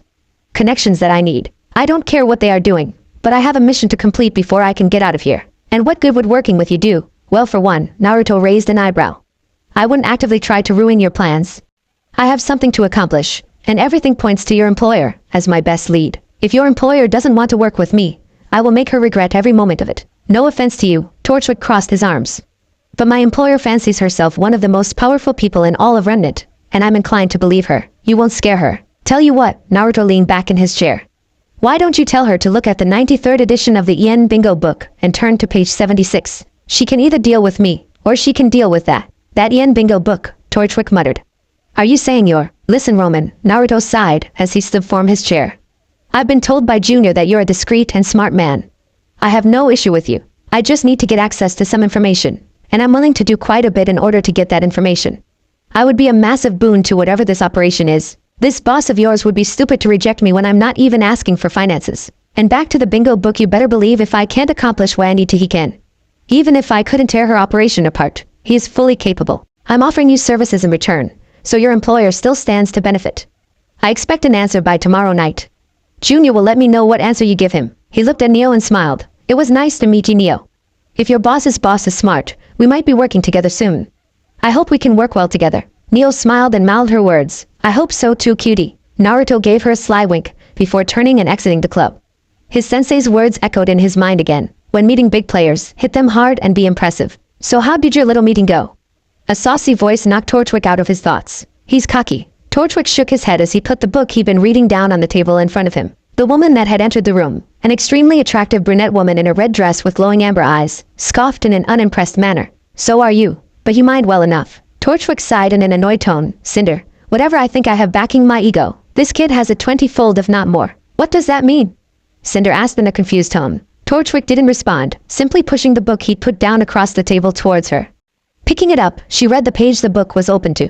Entry 76. Konoha no Yurei, the ghost of Konoha, aka the Bogeyman. Affiliation, Konoha. Class, SS class threat. Rank unknown. Description unknown. Bounty none. Notable achievements. Kill count of 50 hunters, to include first-class hunter Summer Rose, as well as a battalion of over 200 soldiers at one time, with no raised alarms, leading many to believe that he accomplished this feat almost instantly. Other notes. The ghost of Konoha made his appearance shortly after the Battle of the Land of Fire Peninsula, presumed to be Konoha's response to the death of the Hokage's apprentice, Sakura Haruno. The ghost's appearance on the battlefield means death for any of Remnant's forces. During the ghost's first appearance, he fought Crow Branwen and the Equalizer, Summer Rose. Even since her death, she remains the only non-shinobi to ever be granted a moniker in the bingo book due to her ability to stand on equal footing with every opponent she's faced. Even killing the likes of Dodai of Kumo, and fighting Might Guy to a standstill while waiting for support from the Atlesian fleet. Crow Branwen's survival in this fight is widely speculated to be intentional, so that Remnant would know the origin of the storm coming to them. The Equalizer's death at the hands of the ghost attracted attention from both Remnant's united forces and the elemental nations. The Bingo Book Association's contacts suggest that the Hokage has refused to reveal the ghost's identity even to the other Kage. The ghost addition to the Bingo Book is the first of its kind. Only Minato Namikaze, the fourth Hokage, has been classified as a SS-class threat prior to the ghost, as he too was seen as a death sentence the moment he arrived on the battlefield. Yet even Minato Namikaze was a known individual. There is absolutely no knowledge on the identity of the ghost.